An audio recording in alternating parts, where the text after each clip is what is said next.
హృదయపూర్వక వందనాలు. మనము వాక్యం చూసుకుందాం.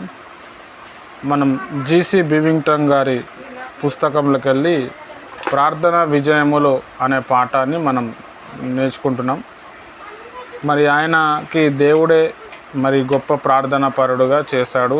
మరి వారికి పుట్టినప్పటి నుంచి ఒక భయంకరమైన రోగం ఉండే, మరి ప్రార్థన వల్ల రోగాలన్నీ కూడా తగ్గిపోయినా ఆయన బాగా అయిపోయాడు. అట్లా దేవుడు తనకు తర్ఫీదిస్తూ మంచి పరిచర్య మరి బివింగ్టన్ గారు చేస్తూ ఉన్నారు. ఇప్పుడు ఆయన ఒక మాట రాస్తున్నాడు, దేవుని సేవ ఆయన పద్ధతిలో చేయవలను. అంటే సేవ ఎలా చేయాలి అనేది ఆయన అనుభవంలోకి వెళ్ళి చెప్తున్నాడు. ఇందులో మనం నేర్చుకుందాం. ఒహియోలో మరి ఒక ఊరిలో పెద్ద సభలకై నన్ను ఆహ్వానించేది.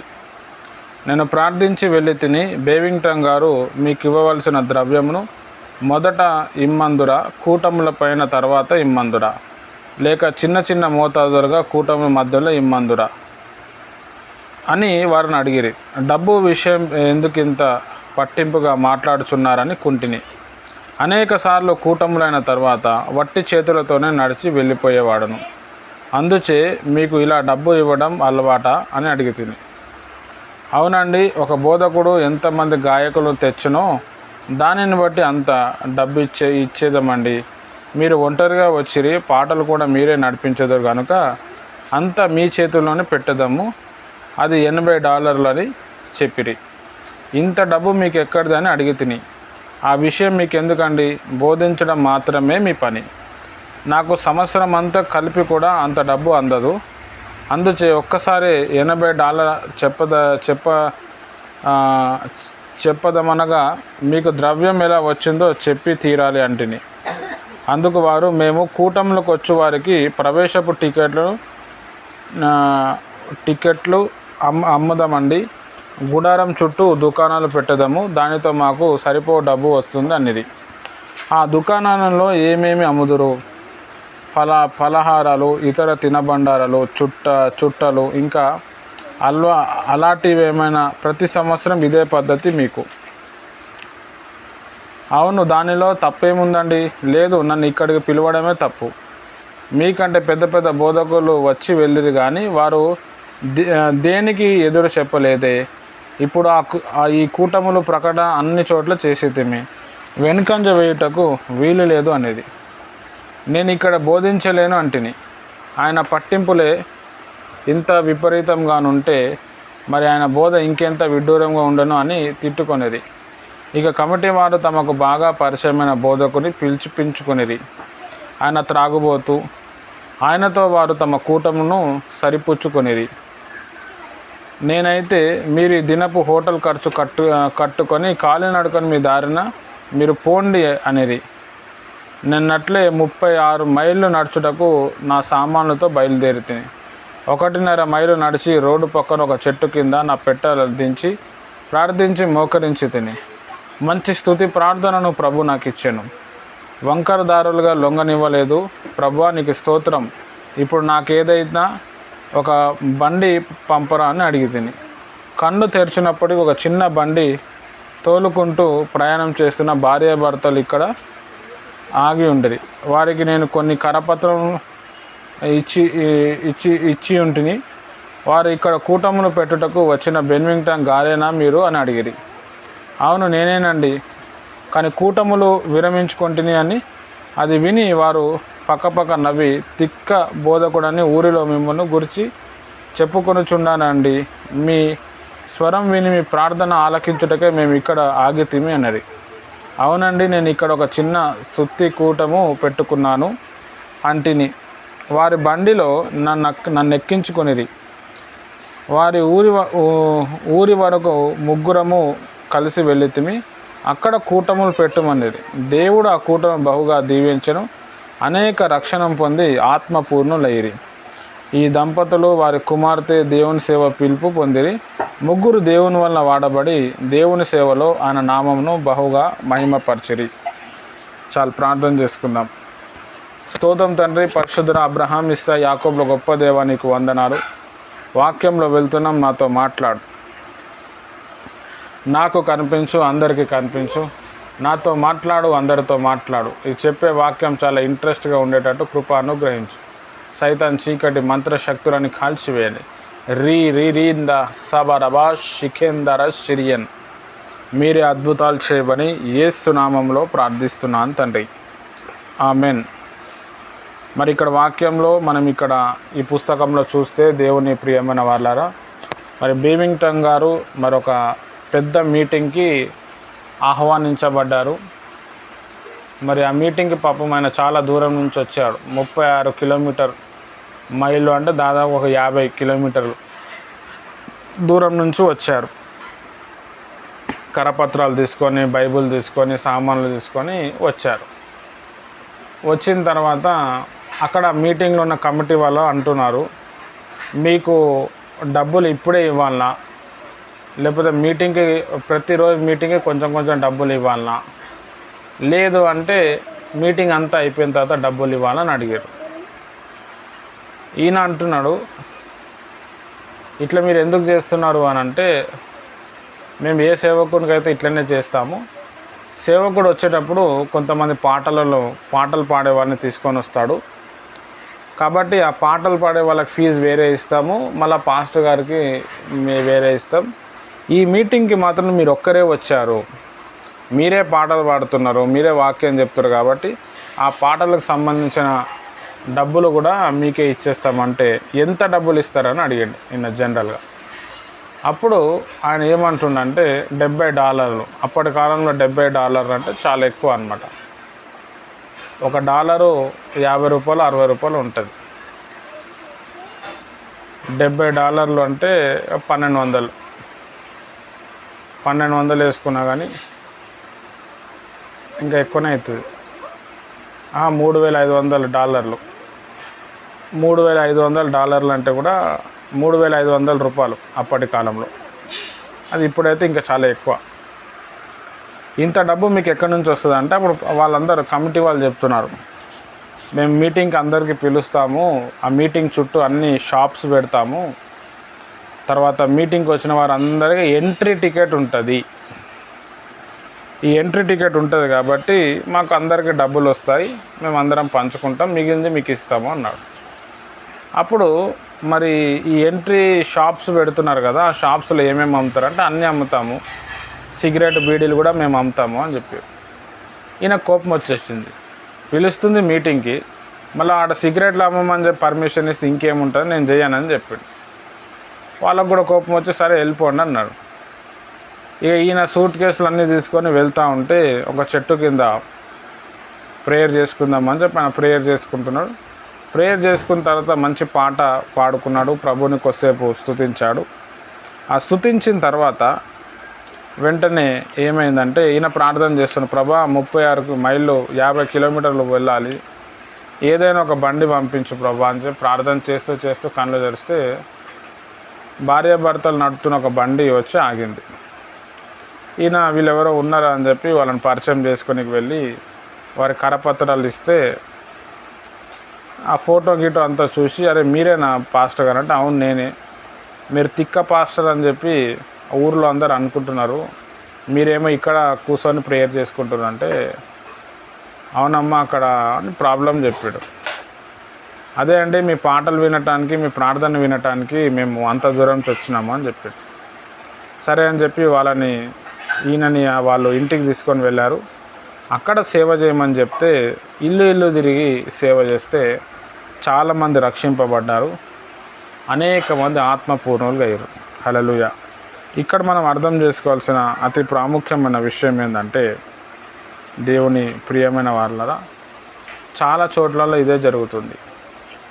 పెద్ద పెద్ద మీటింగ్లని కూటాలని చెప్పి పబ్లిక్ని పోగు చేస్తున్నారు, కానీ ఆ మీటింగ్కి వచ్చిన వాళ్ళు తర్వాత వాళ్ళ ఆత్మీయ స్థితి ఎలా ఉంది అని చెప్పి ఎవరు పట్టించుకుంటలేరు. ఒక పైపు తీసుకొని వాటర్ బాటిల్లో పెట్టి పడితే బాటిల్ అంతా నిండుతుంది. 100 బాటిల్స్ పెట్టి పైపు అటు ఇటు తిప్పుతూ ఉంటే ఏ బాటిల్లో కూడా నిండదు అన్నమాట. హల్లెలూయా. చాలా ఇంపార్టెంట్. అంటే సేవ చేస్తూ ఉన్నప్పుడు ఇండివిజువల్గా పర్సనల్ ఇవాంజలిజం, పర్సనల్గా సేవ చేస్తేనే సేవ సక్సెస్ అవుతుంది. జనాల్ని పోగు చేసి మీటింగ్లు చేస్తే మన హుందాతత్వం పెరుగుతుంది. ఆయన గొప్ప దైవజనుడు, అన్ని డబ్బులు ఖర్చు పెట్టి అని తెలుస్తుంది, కానీ పెద్దగా సేవ జరగదు. మంచి సేవ, ఆత్మలు రక్షింపబడటం, ఆత్మలతో ఇంటరాక్ట్ అవ్వటం ఎప్పుడు జరుగుతుంది అంటే ఇండివిజువల్గా ఇంటికి వెళ్ళి ఇంట్లో ఉన్న వారికి సువార్త చెప్పి, పర్సనల్గా ఉన్న వ్యక్తులకు సువార్త చెప్పినప్పుడు ఆ సువార్త ఫలిస్తుంది. బీవింగ్టన్ గారి వారి జీవితంలో అది మనం చూసినాం. హల్లెలూయా. కాబట్టి దేవుని ప్రియమైన వారలారా, ఇక్కడ మనం అర్థం చేసుకోవాల్సిన విషయం ఏంటంటే సేవ చేయటానికి మనం ముందుకు వచ్చినప్పుడు చాలా దారులు ఓపెన్ అవుతాయి. దురాత్మ కూడా దారి ఓపెన్ చేస్తుంది, మనుషులు కూడా దారి ఓపెన్ చేస్తాడు, దేవుడు కూడా దారి ఓపెన్ చేస్తాడు. దేవుడు స్వేచ్ఛ ఇస్తాడు, మనుషులు స్వేచ్ఛ ఇస్తారు, దురాత్మలు కూడా స్వేచ్ఛ ఇస్తాయి. అయితే మనం పరిచర్య చేస్తున్నప్పుడు మన పరిచర్య వల్ల మహిమ వచ్చిందా లేదా, దేవునికి మహిమ వచ్చిందా, మనకి మహిమ వచ్చిందా, ఇది మనం గమనించాలి. కొంతమంది పరిచర్య ఓపెన్ చేసినప్పుడు ఆ పరిచర్య ఫోటోలు దిగి మొత్తం స్టేటస్లో నింపేస్తుంటారు. మా చర్చిలో ఇంతమంది వస్తున్నారు, నాది ఇంత పరిచర్య చూపించుకోవడానికి అన్నమాట. హల్లెలూయా. చాలా ఇంపార్టెంట్. భూమి మీద కొన్ని వస్తువులు ఉంటాయి, బంగారము, వెండి, వజ్రాలు. ఇది భూమి మీద చాలా విలువైన వస్తువులు. ఈ విలువైన వస్తువులు భూమి కిందనే దొరుకుతుంది, కానీ భూమి మీద దొరకదు. బంగారం కావచ్చు, వెండి కావచ్చు, వజ్రాలు ఈ భూమి కిందనే ఉంటాయి. హల్లెలూయా. భూమి మీద అయితే దొరకదు. అట్లనే సేవ ఎంత సీక్రెట్గా చేస్తే అంత సక్సెస్ మనం చూస్తాం, దేవునికి అంత మహిమ వస్తుంది. కొంతమంది సేవ చేసేటప్పుడు, వాక్యం చెప్పేటప్పుడు కూడా నేను అక్కడ పోయినా అది చేసినా, నేను ఇక్కడ పోయినా ఇది చేసినా, నేను నాది, నేను ఇట్లా చెప్పి అదే ఉంటుంది, కానీ అక్కడ యేసుప్రభు కనబడాడు. హల్లెలూయా. చాలా ఇంపార్టెంట్, గమనించాలి మనం. ఇక్కడ బీవింగ్టన్ గారు కావాలంటే ఆ డబ్బులు తీసుకోవచ్చు, సంవత్సరం మొత్తం సేవలో కష్టపడితే కూడా రాదు అంత డబ్బులు.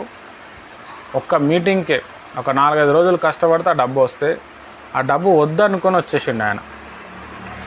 అది ఒక నిజమైన సేవకుని యొక్క గుర్తింపు, లక్షణం. ఏ సేవకుడైతే విశ్వాసులు తప్పులు చేసినప్పుడు వారిని ఖండించి మీరు సంఘానికి రాకపోయినా నడుస్తుంది, నాకు పరిశుద్ధమైన వాళ్ళు కావాలి, నేను దేవుని కోసం జీవించాలనుకుంటున్నాను ఎవరైతే ఖండిస్తారో అలాంటి దైవజనుడిని మనము ఫాలో అవ్వాలి.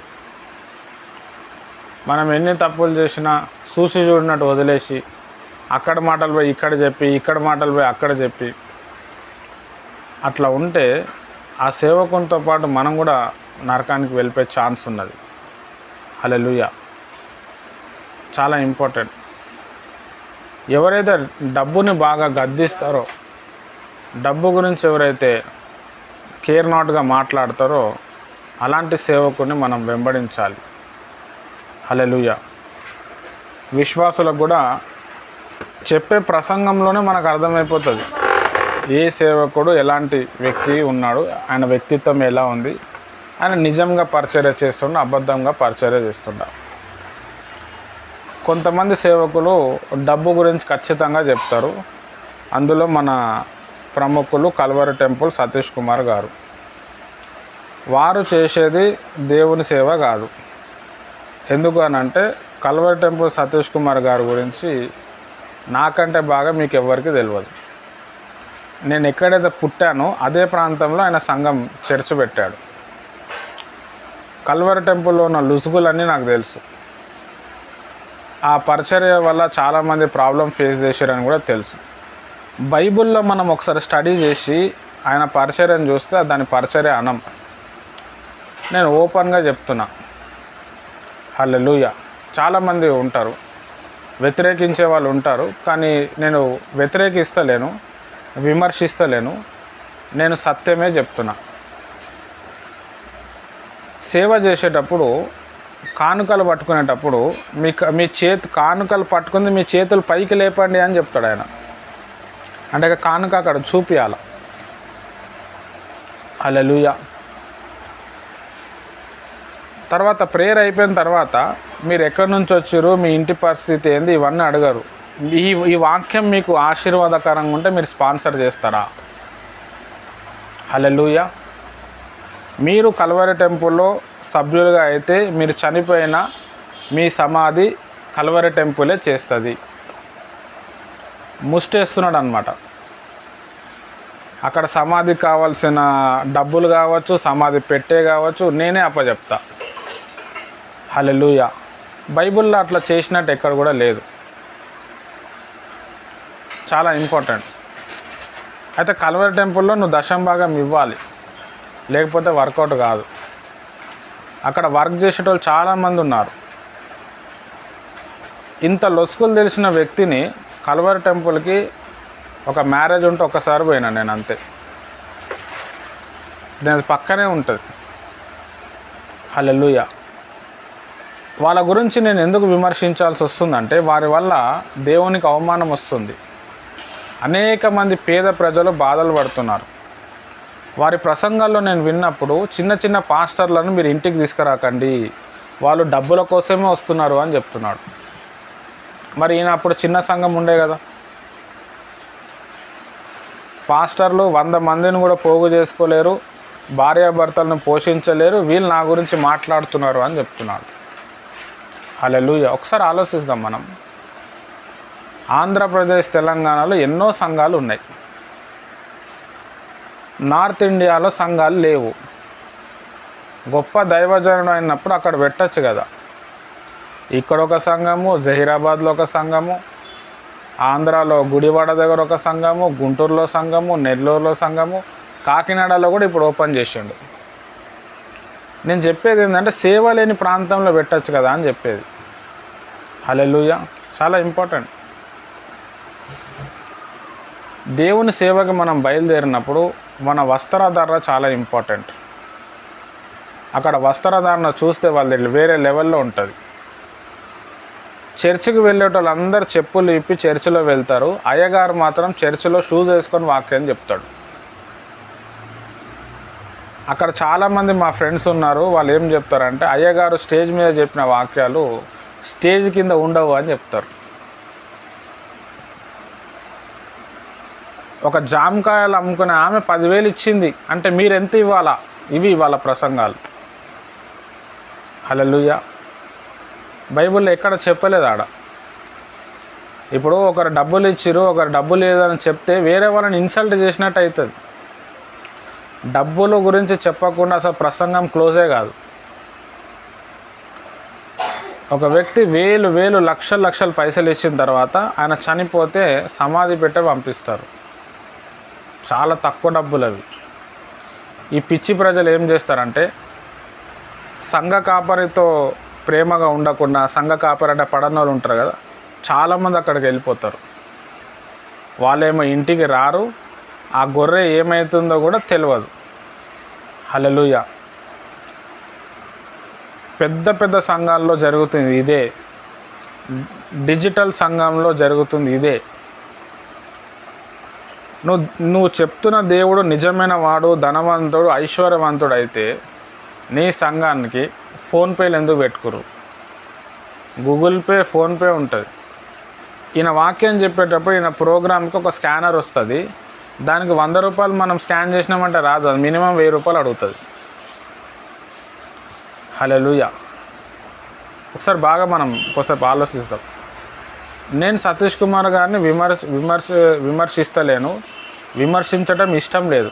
కానీ ఆయన చిన్న సేవకుల గురించి చెప్పిండు ఒకసారి. యూట్యూబ్లో ఉంటుంది అది.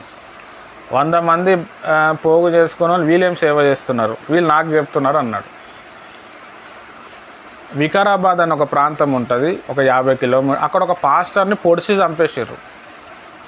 చిన్న చిన్న పాస్టర్లు వాళ్ళ సంఘాలతో పెద్ద మీటింగ్ పెట్టారు హైదరాబాద్లో. పెద్ద పాస్టరు, పెద్ద సంఘం ఉన్న వ్యక్తి ఆడ రాలేడు ఆయన మరణానికి. తోటి దైవజనుడు చనిపోయినప్పుడు ఆయన మరణానికి రానప్పుడు నువ్వు ఏం సేవకుండి? ఎంతోమంది క్రిస్టియన్స్కి ఇబ్బంది పడితే కూడా పెద్ద పెద్ద పాస్టర్లు రారు, మేము చాలా బిజీ ఉన్నామని చెప్తారు. హల్లెలూయా. చాలా ఇంపార్టెంట్. ఒకసారి గమనిద్దాం. మనం జస్ట్ వస్తే మనం ఆలోచన చేద్దాం.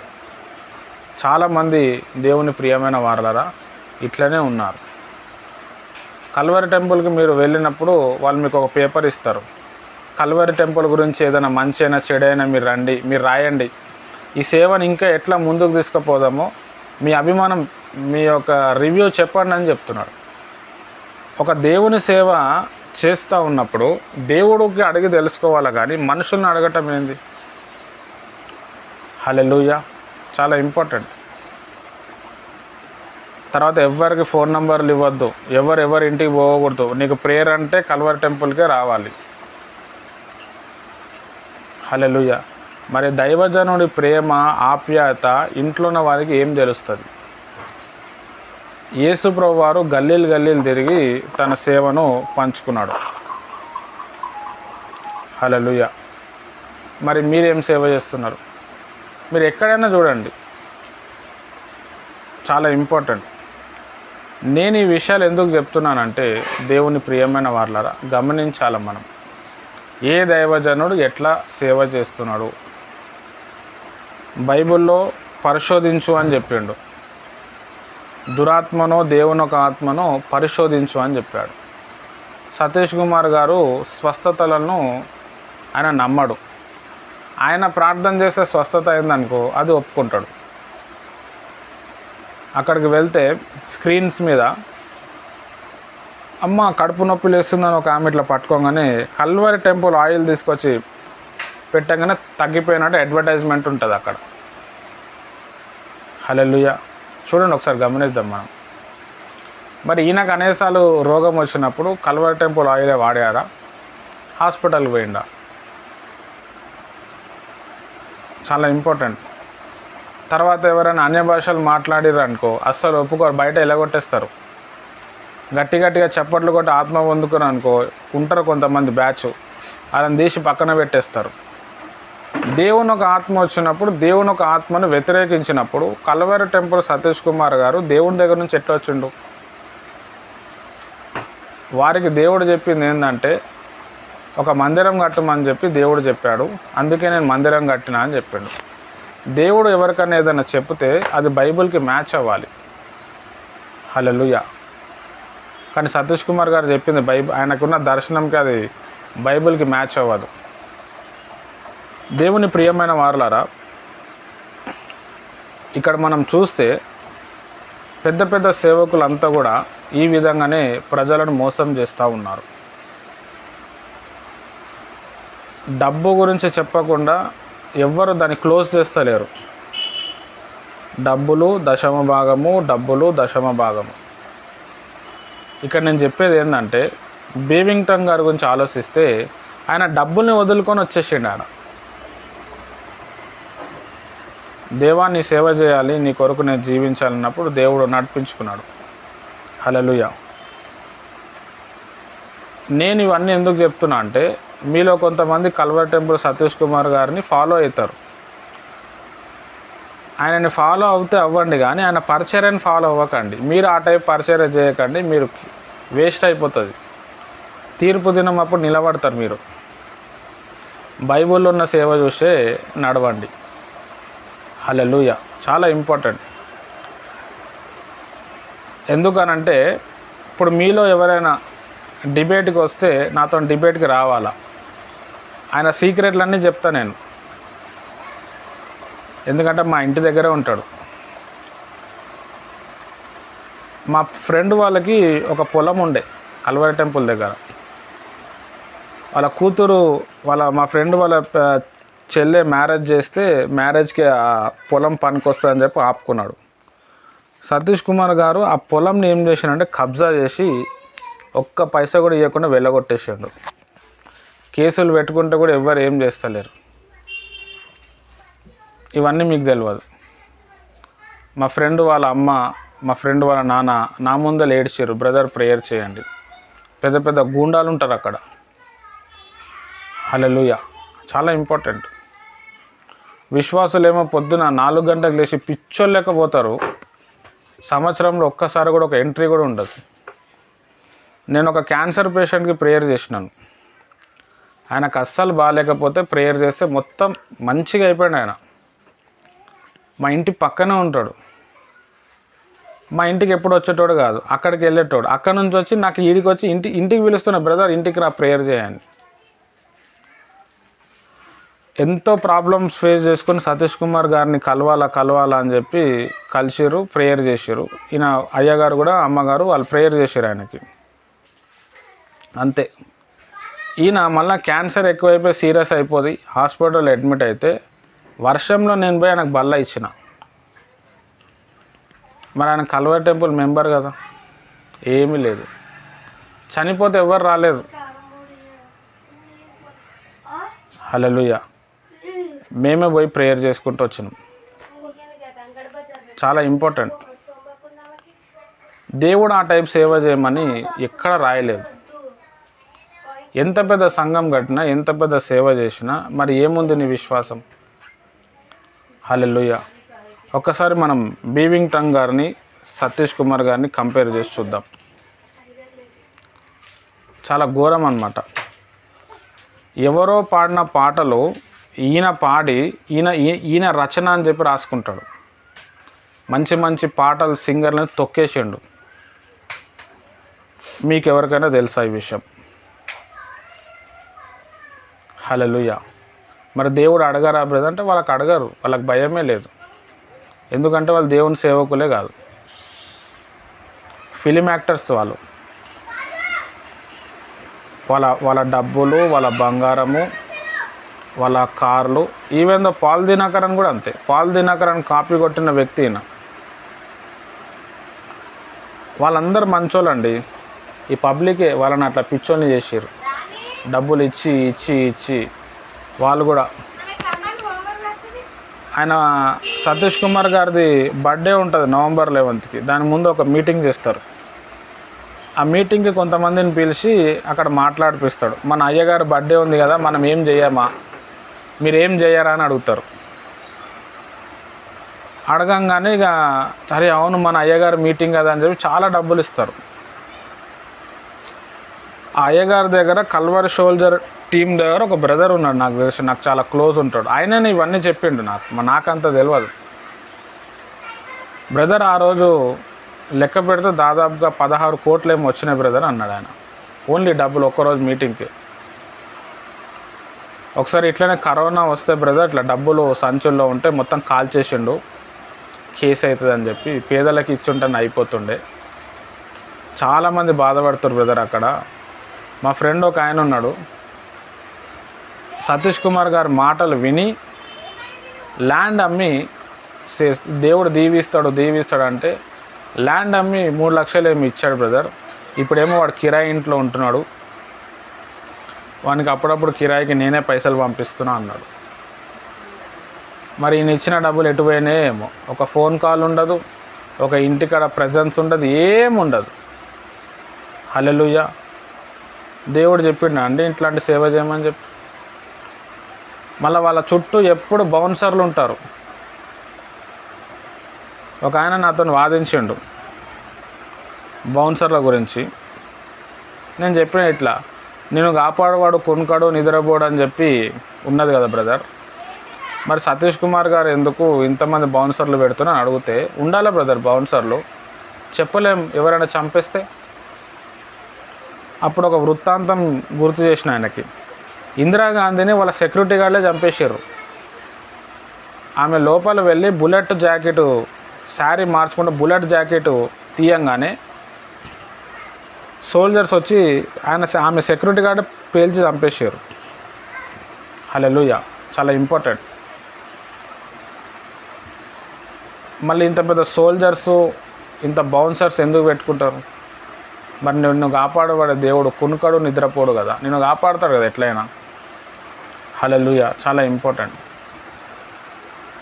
అసలు వాళ్ళ డబ్బుల గురించే అసలు చెప్పకుండా వాళ్ళ సేవ నడుస్తుందా? ఒకసారి ఆలోచిద్దాం మనం. ఇంకా చాలా ఉన్నాయి, ఇవన్నీ నేను చెప్తలేను. ఇవన్నీ నేను ఎందుకు చెప్పాలి అంటే మీరు ఆయన లెక్క ఫాలో అవ్వద్దు, చాలా తప్పు. నన్ను కూడా ఫాలో అవ్వద్దు, బైబిల్ ఏం చెప్తుంది దాన్ని ఫాలో అవ్వండి. ఇప్పుడు నేను ఇలాంటి విషయాలు చెప్పకపోతే మీకు ఎవడు చెప్తాడు? మీకు ఎట్లా తెలుస్తుంది? అదే కరెక్ట్ అనే రూట్లో మీరు వెళ్ళిపోతారు. బీవింగ్టన్ గారిని చూస్తే ఆయన డబ్బులు విడిచిపెట్టి దేవుని కోసం ఆయన పనిచేసిండు. సంవత్సరం అంతా సేవ చేస్తూ వచ్చే డబ్బులు ఒక మీటింగ్కి వస్తుండే ఆయనకి, దాన్ని వదులుకొని వచ్చేసిండు. బీవింగ్టన్ లాంటి వాళ్ళు గొప్ప సేవకులు ఇప్పుడు కూడా ఉన్నారు భూమి మీద. వాళ్ళు అట్లనే సేవ చేస్తున్నారు. పేరు ప్రఖ్యాతుల కోసం కాదు, డబ్బుల కోసం కాదు, హల్లెలూయా, దేవుని కోసం చేస్తున్నారు. ఆ మాదిరి మనం చూపించాల. మనమే చూపించినప్పుడు మన సంఘస్థులకు ఏమొస్తుందండి మాదిరి? సంఘ కాపరి దైవజనుడు అంటే ఇంటి పెద్ద కొడుకు లేక తండ్రి లెక్క ఉండాల. తండ్రి ప్రేమ ఏడుంటుంది? సతీష్ కుమార్ గారితో ఏదైనా మాట్లాడదామంటే ఏడ టైం ఉంటుంది? ఏదైనా బర్త్డే ఫంక్షన్లకి ఏడొస్తాడు ఆయన. మనము 52 సండేలు పోవాలి, ఆయన ఒక్క సండే కూడా మన దగ్గరకు రాడు. చాలామంది చెప్తారండి, లక్షల మంది వస్తున్నారండి, మన ఇంటికి ఎవరైనా వస్తున్నారా అండి? పోనీ ఆయన ఎప్పుడైనా ప్రేయర్ మీటింగ్స్ ఉంటే ఏమైనా పంపిస్తాడా? ఆ మీటింగ్కి మళ్ళీ ఆడ డబ్బులు ఇవ్వాలా? ఇవన్నీ చెక్ చేసుకుంటూ ఉంటారు. హల్లెలూయా. మీరు పోయి ఒక 12 మందిని తీసుకురండి అని చెప్తారు. చాలా ఇంపార్టెంట్. కొంతమంది కల్వరి టెంపుల్కి వెళ్ళి అక్కడున్న ప్రాబ్లమ్స్ ఫేస్ చేయలేక డబ్బుల్లో చాలా లాస్ అయిపోయి లోకంలో కలిసిపోయిన వాళ్ళు ఉన్నారు.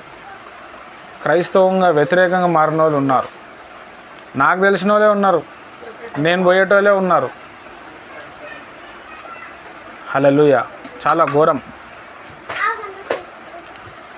నేను ఇవన్నీ ఎందుకు చెప్తున్నాను అంటే, దేవుని ప్రియమైన వారలారా, నేను సేవ మొదలుపెట్టినప్పుడు నా గొర్రెల్ని కల్వరి టెంపుల్ వాళ్ళు లాక్కున్నారు. వాళ్ళ అసిస్టెంట్లు వచ్చి, ఈయన బాగా వాక్యం చెప్తాడు, ఫుల్ అభిషేకం ఉంది, 1000 మంది ప్రజలు వస్తున్నారు అని. నా దగ్గర వచ్చే గొర్రెలకు ఒక క్వశ్చన్ మార్క్ ఇచ్చిండు. బ్రదర్, మరి నువ్వు ఇంత గొప్ప సేవకుడిని అయితే నీకెందుకు మందిరం లేదని అన్నారు. మీరు ఆడికే పోండి అని చెప్పేసిన నేను. మొదటి స్థితిని మర్చిపోయారు. ఒక పెద్ద చర్చికి పోయిన తర్వాత చిన్న పాస్టర్లను చూడరు ఎవరు, చిన్న చర్చికి రారు. కానీ సమస్య వచ్చిందనుకో చిన్న పాస్టర్కే ఫోన్ చేస్తారు. చిన్న పాస్టర్ ప్రార్థనలే కావాలంటారు. పెద్ద పాస్టర్ వద్దు అక్కడ. పెద్ద పాస్టర్ పెద్ద కానుక. ఆ పెద్ద పాస్టర్ అందుబాటులో ఉండడు. హల్లెలూయా. చాలా ఇంపార్టెంట్. చాలామంది చిన్న చిన్న సేవకులు వాళ్ళు చాలా కష్టపడి కన్నీరు గార్చి ఉపవాసంలో ఉండి ఆత్మలను సంపాదిస్తే ఈయన కొన్ని ఆఫర్లు పెట్టి ఆత్మలను కాజేసిండు. కల్వరి టెంపుల్లో మీరు ఏ విశ్వాసినన్నా పోయి అడగండి. కల్వరి టెంపులే కాదు, ఇప్పుడు కనిపించే పెద్ద పెద్ద పాస్టర్లు చర్చిలకు పోయి మీరు అడగండి, మీ ఆత్మీయ తండ్రి ఎవరని అడగండి. వాళ్ళు చెప్తారు, లేదు మేము వేరే దగ్గర చర్చికి పోతుండే ఇక్కడ మంచిగా ఉందని ఇక్కడ వచ్చినాం అంటారు. కానీ మేము సతీష్ కుమార్ గారు మాకు వాక్యం చెప్పాడు, ఆయన మాటలే మమ్మల్ని ఆదరించినాయి, ఆయన మాటలు విని మేము రక్షణ పొందినామని ఎవడు చెప్పాడు. హల్లెలూయా. అట్లా క్రైస్తవుని పోగు చేసుకుంటున్నారు. చాలా తండ్రి ప్రేమ లేదు, సహోదర ప్రేమ ఉండదు.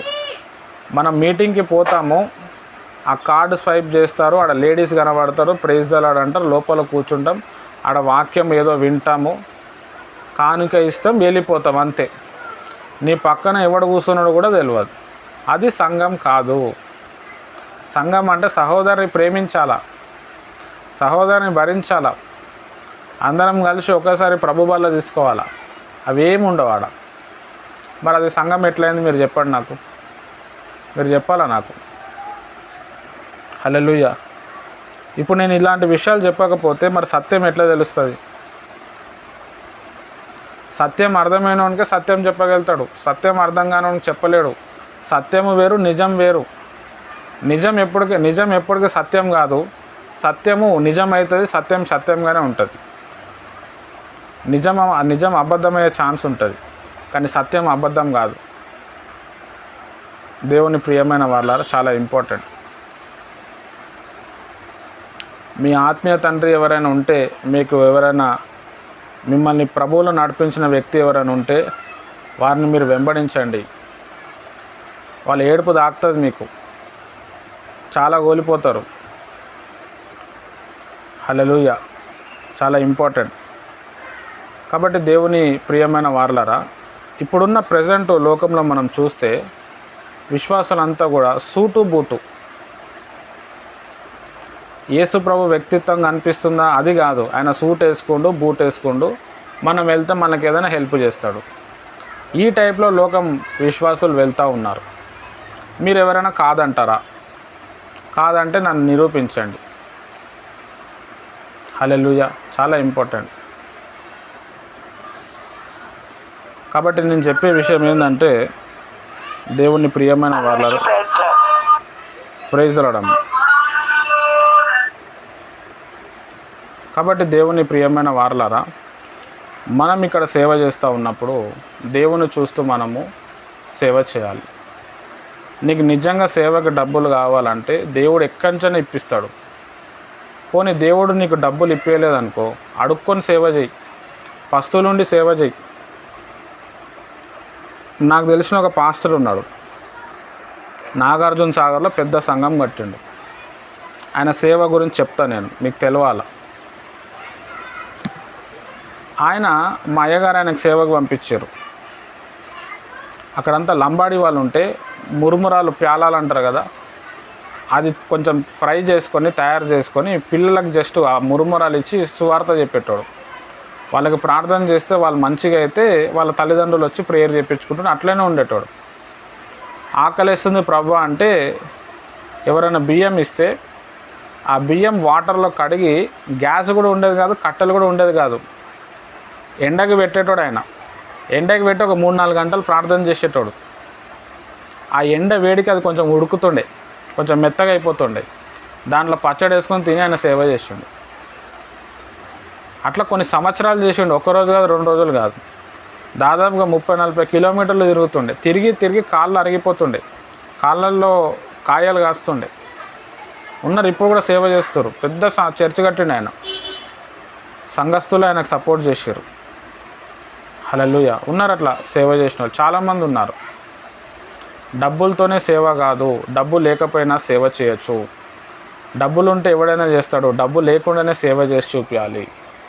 దేవుడు అవసరం ఉన్నప్పుడు ఎట్లయినా డబ్బులు ఇస్తాడు.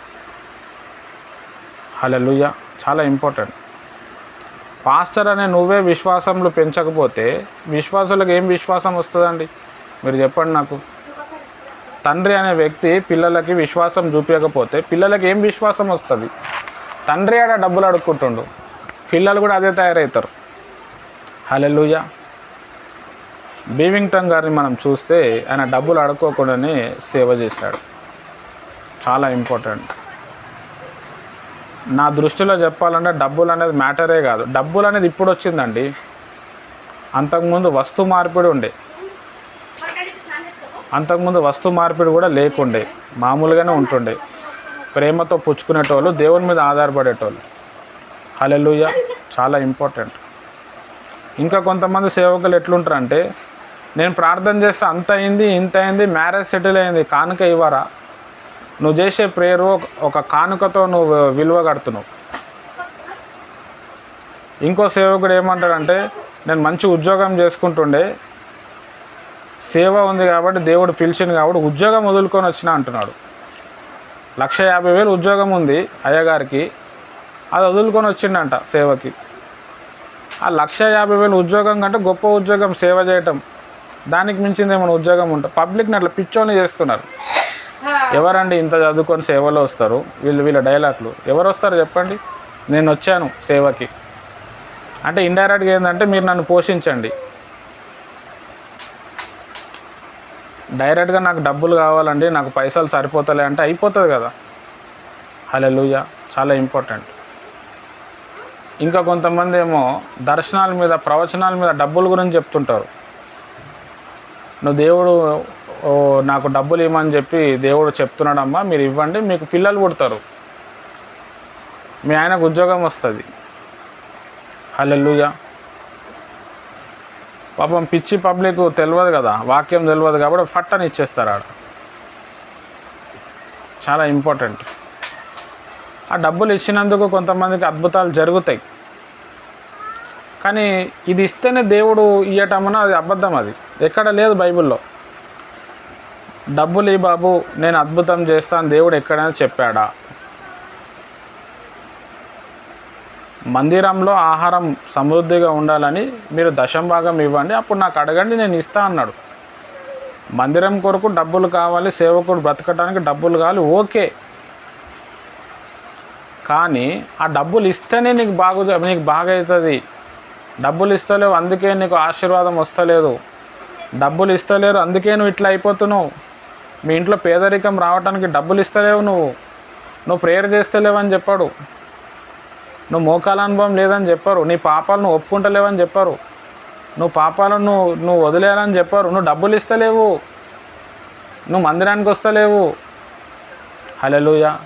ఒకసారి మనం ఆలోచిస్తాం దేవుని ప్రియమైన వాళ్ళని. ఇది కొంతమంది పట్టుకొని యేసేకి డబ్బులు ఇస్తేనే అవి చేస్తాడా ఇవి చేస్తారా అని మాట్లాడుతున్నారు. వాళ్ళు చెప్పే దాంట్లో తప్పేమీ లేదు, వీళ్ళు చెప్పే దాంట్లోనే తప్పు ఉన్నది. హల్లెలూయా. ఒక దైవజనుడు, ఒక మంచి ప్రార్థనా పరుడు, ఆయన అద్భుతాల గురించి ఇంకా మనం చదువుతుంటే తెలుస్తుంది. డబ్బుల్ని కేర్ చేయకుండా ఆయన పక్కకు జరిపాడు. హల్లెలూయా. కావాలంటే ఆయన ఎన్నో డబ్బుల్ని ఛార్జ్ చేసుకోవచ్చు, కానీ ఎక్కడ కూడా చేయలేదు. దేవుని ప్రియమైన వాళ్ళారా, మీకు ఎవరైనా డబ్బుల గురించి దైవజనుడు చెప్పినాడు, ఇవ్వండి ఇవ్వండి తేండి అని చెప్పిండు అనుకో, మీరు అర్థం చేసుకోవాలా, అమ్మో ఈయన డబ్బుల మనిషి, బైబిల్లోకి వెళ్ళి చెప్తలేని అర్థం చేసుకోవాలా. మీరు కొత్త నిబంధన మొత్తం చదివి చూడండి, ఎక్కడ కూడా డబ్బుల గురించి మాట్లాడే ప్రసక్తే ఉండదు. పౌలు భక్తుడు ఒక దగ్గర సంఘం కోసం కానుక పోగు చేయమని ఒక మాట రాసిండు, కానీ ఇంకెక్కడ కూడా కనబడదు. అద్భుతాలు, స్వస్థతలు, ప్రేమ, ఓపిక కలిగి ఉండండి, శ్రమలు అనుభవించండి అన్నాడు. హల్లెలూయా. బీదలైన వారు ధన్యులు, పరలోక రాజ్యం వీరిదే అన్నారు. శోధను సహించువాడు ధన్యుడు, శ్రమపడువాడు ధన్యుడు అని చెప్పినాడు.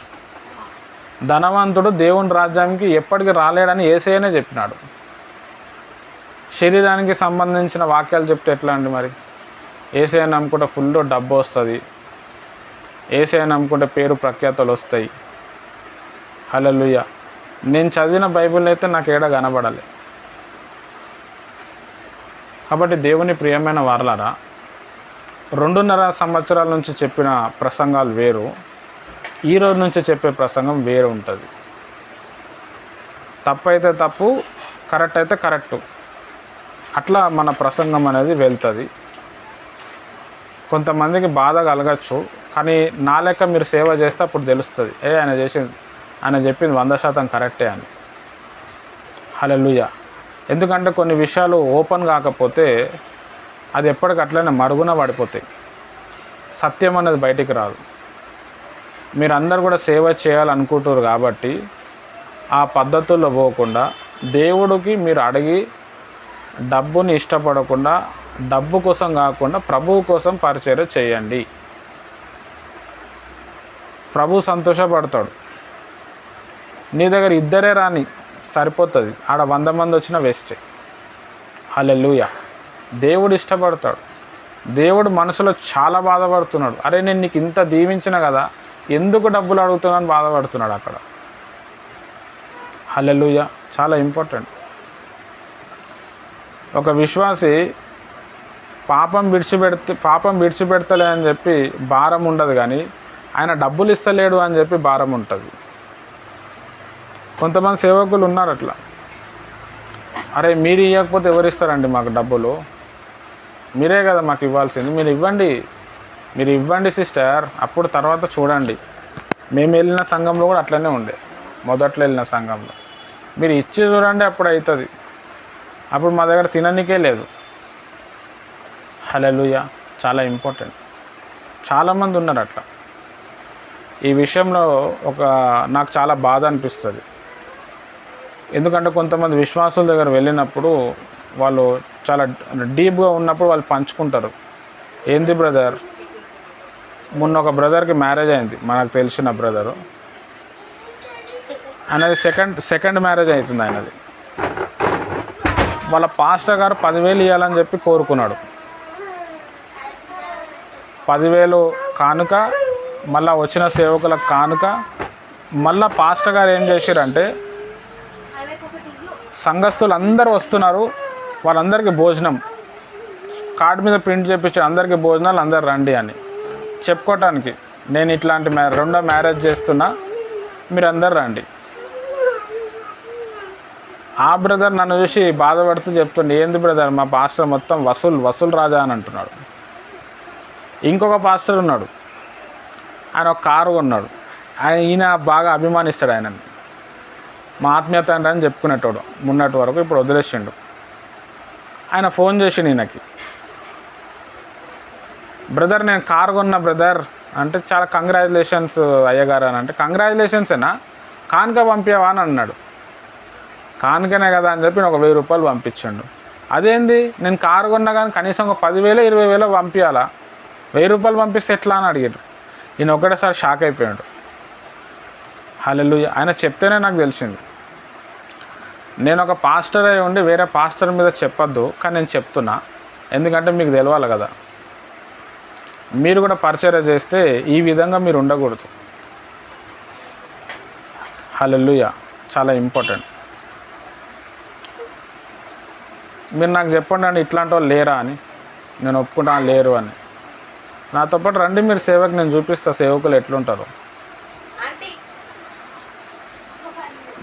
ఎంతోమంది సంఘస్థులు విశ్వాసులు చర్చికి మందిరానికి వస్తారు, వాళ్ళది హౌస్ విజిటింగే ఉండదు. వాళ్ళు ఎక్కడి నుంచి వచ్చారు, ఏం తింటున్నారు, మరి వాళ్ళు ఒక 100 రూపాయలు ఇచ్చారు, మరి నేను ఎన్నిసార్లు వాళ్ళకి పోయి ప్రార్థన చేయాలా, కనీసం ఫోన్లో ఏముండదు. మాకు బైబిల్ ట్రైనింగ్ ఇచ్చిన మా పాస్టర్ గారు ఉన్నారు, ఆయన ఒకరోజు చెప్తుండు, నాకు ఎవరైనా 1,00,000 రూపాయలు ఇస్తే వారి కోసం 1,00,000 సార్లు చేస్తా అన్నాడు. నేను షాక్ అయిపోయాను ఒకటేసారి. అంటే డబ్బులు ఇవ్వకపోతే చేయవా, 1,00,000 సార్లు చేస్తాడంట ప్రార్థన, 1,00,000 రూపాయలు ఇస్తే. ఆ సంఘస్థులు ఎవరు ఒక మంచి కెమెరా పట్టుకొని వచ్చారు, 3.5 లక్ష. వాక్యం మధ్యలో వారి కోసం ఒక అరగంట సేపు చెప్పిండు. అంటే విని మీరు కూడా ఇవ్వాలా. నువ్వు చేసే ప్రసంగంలో అంత దమ్మున్నప్పుడు, నువ్వు ప్రార్థన చేసే ప్రార్థనలో అంత దమ్మున్నప్పుడు, అదే దేవునికి చెప్తే దేవుడు ఎందుకు ఇవ్వడండి? ఇవ్వలేడా దేవుడు? స్తోమత లేదా? ఈ పాస్టర్ గారే చెప్పారు నాకు చాలాసార్లు, నేను కానీ మోకాళ్ళ మీద ఉండి ప్రార్థన చేస్తే సూట్ కేసులో నిండా డబ్బులు తీసుకొస్తారని. మరి ఆ మాటనే నిజమైనప్పుడు ఈ డబ్బులు ఎందుకు అడగాల? హల్లెలూయా. చాలా ఇంపార్టెంట్. మీరు ఎప్పుడు కూడా ఆ టైప్ సేవ మీరు చేయొద్దు. ఒక ఇంటికి వెళ్ళినప్పుడు వాళ్ళు అన్నం తినమంటే లే ఇప్పుడే తినేసి వచ్చినా అని చెప్పాలి.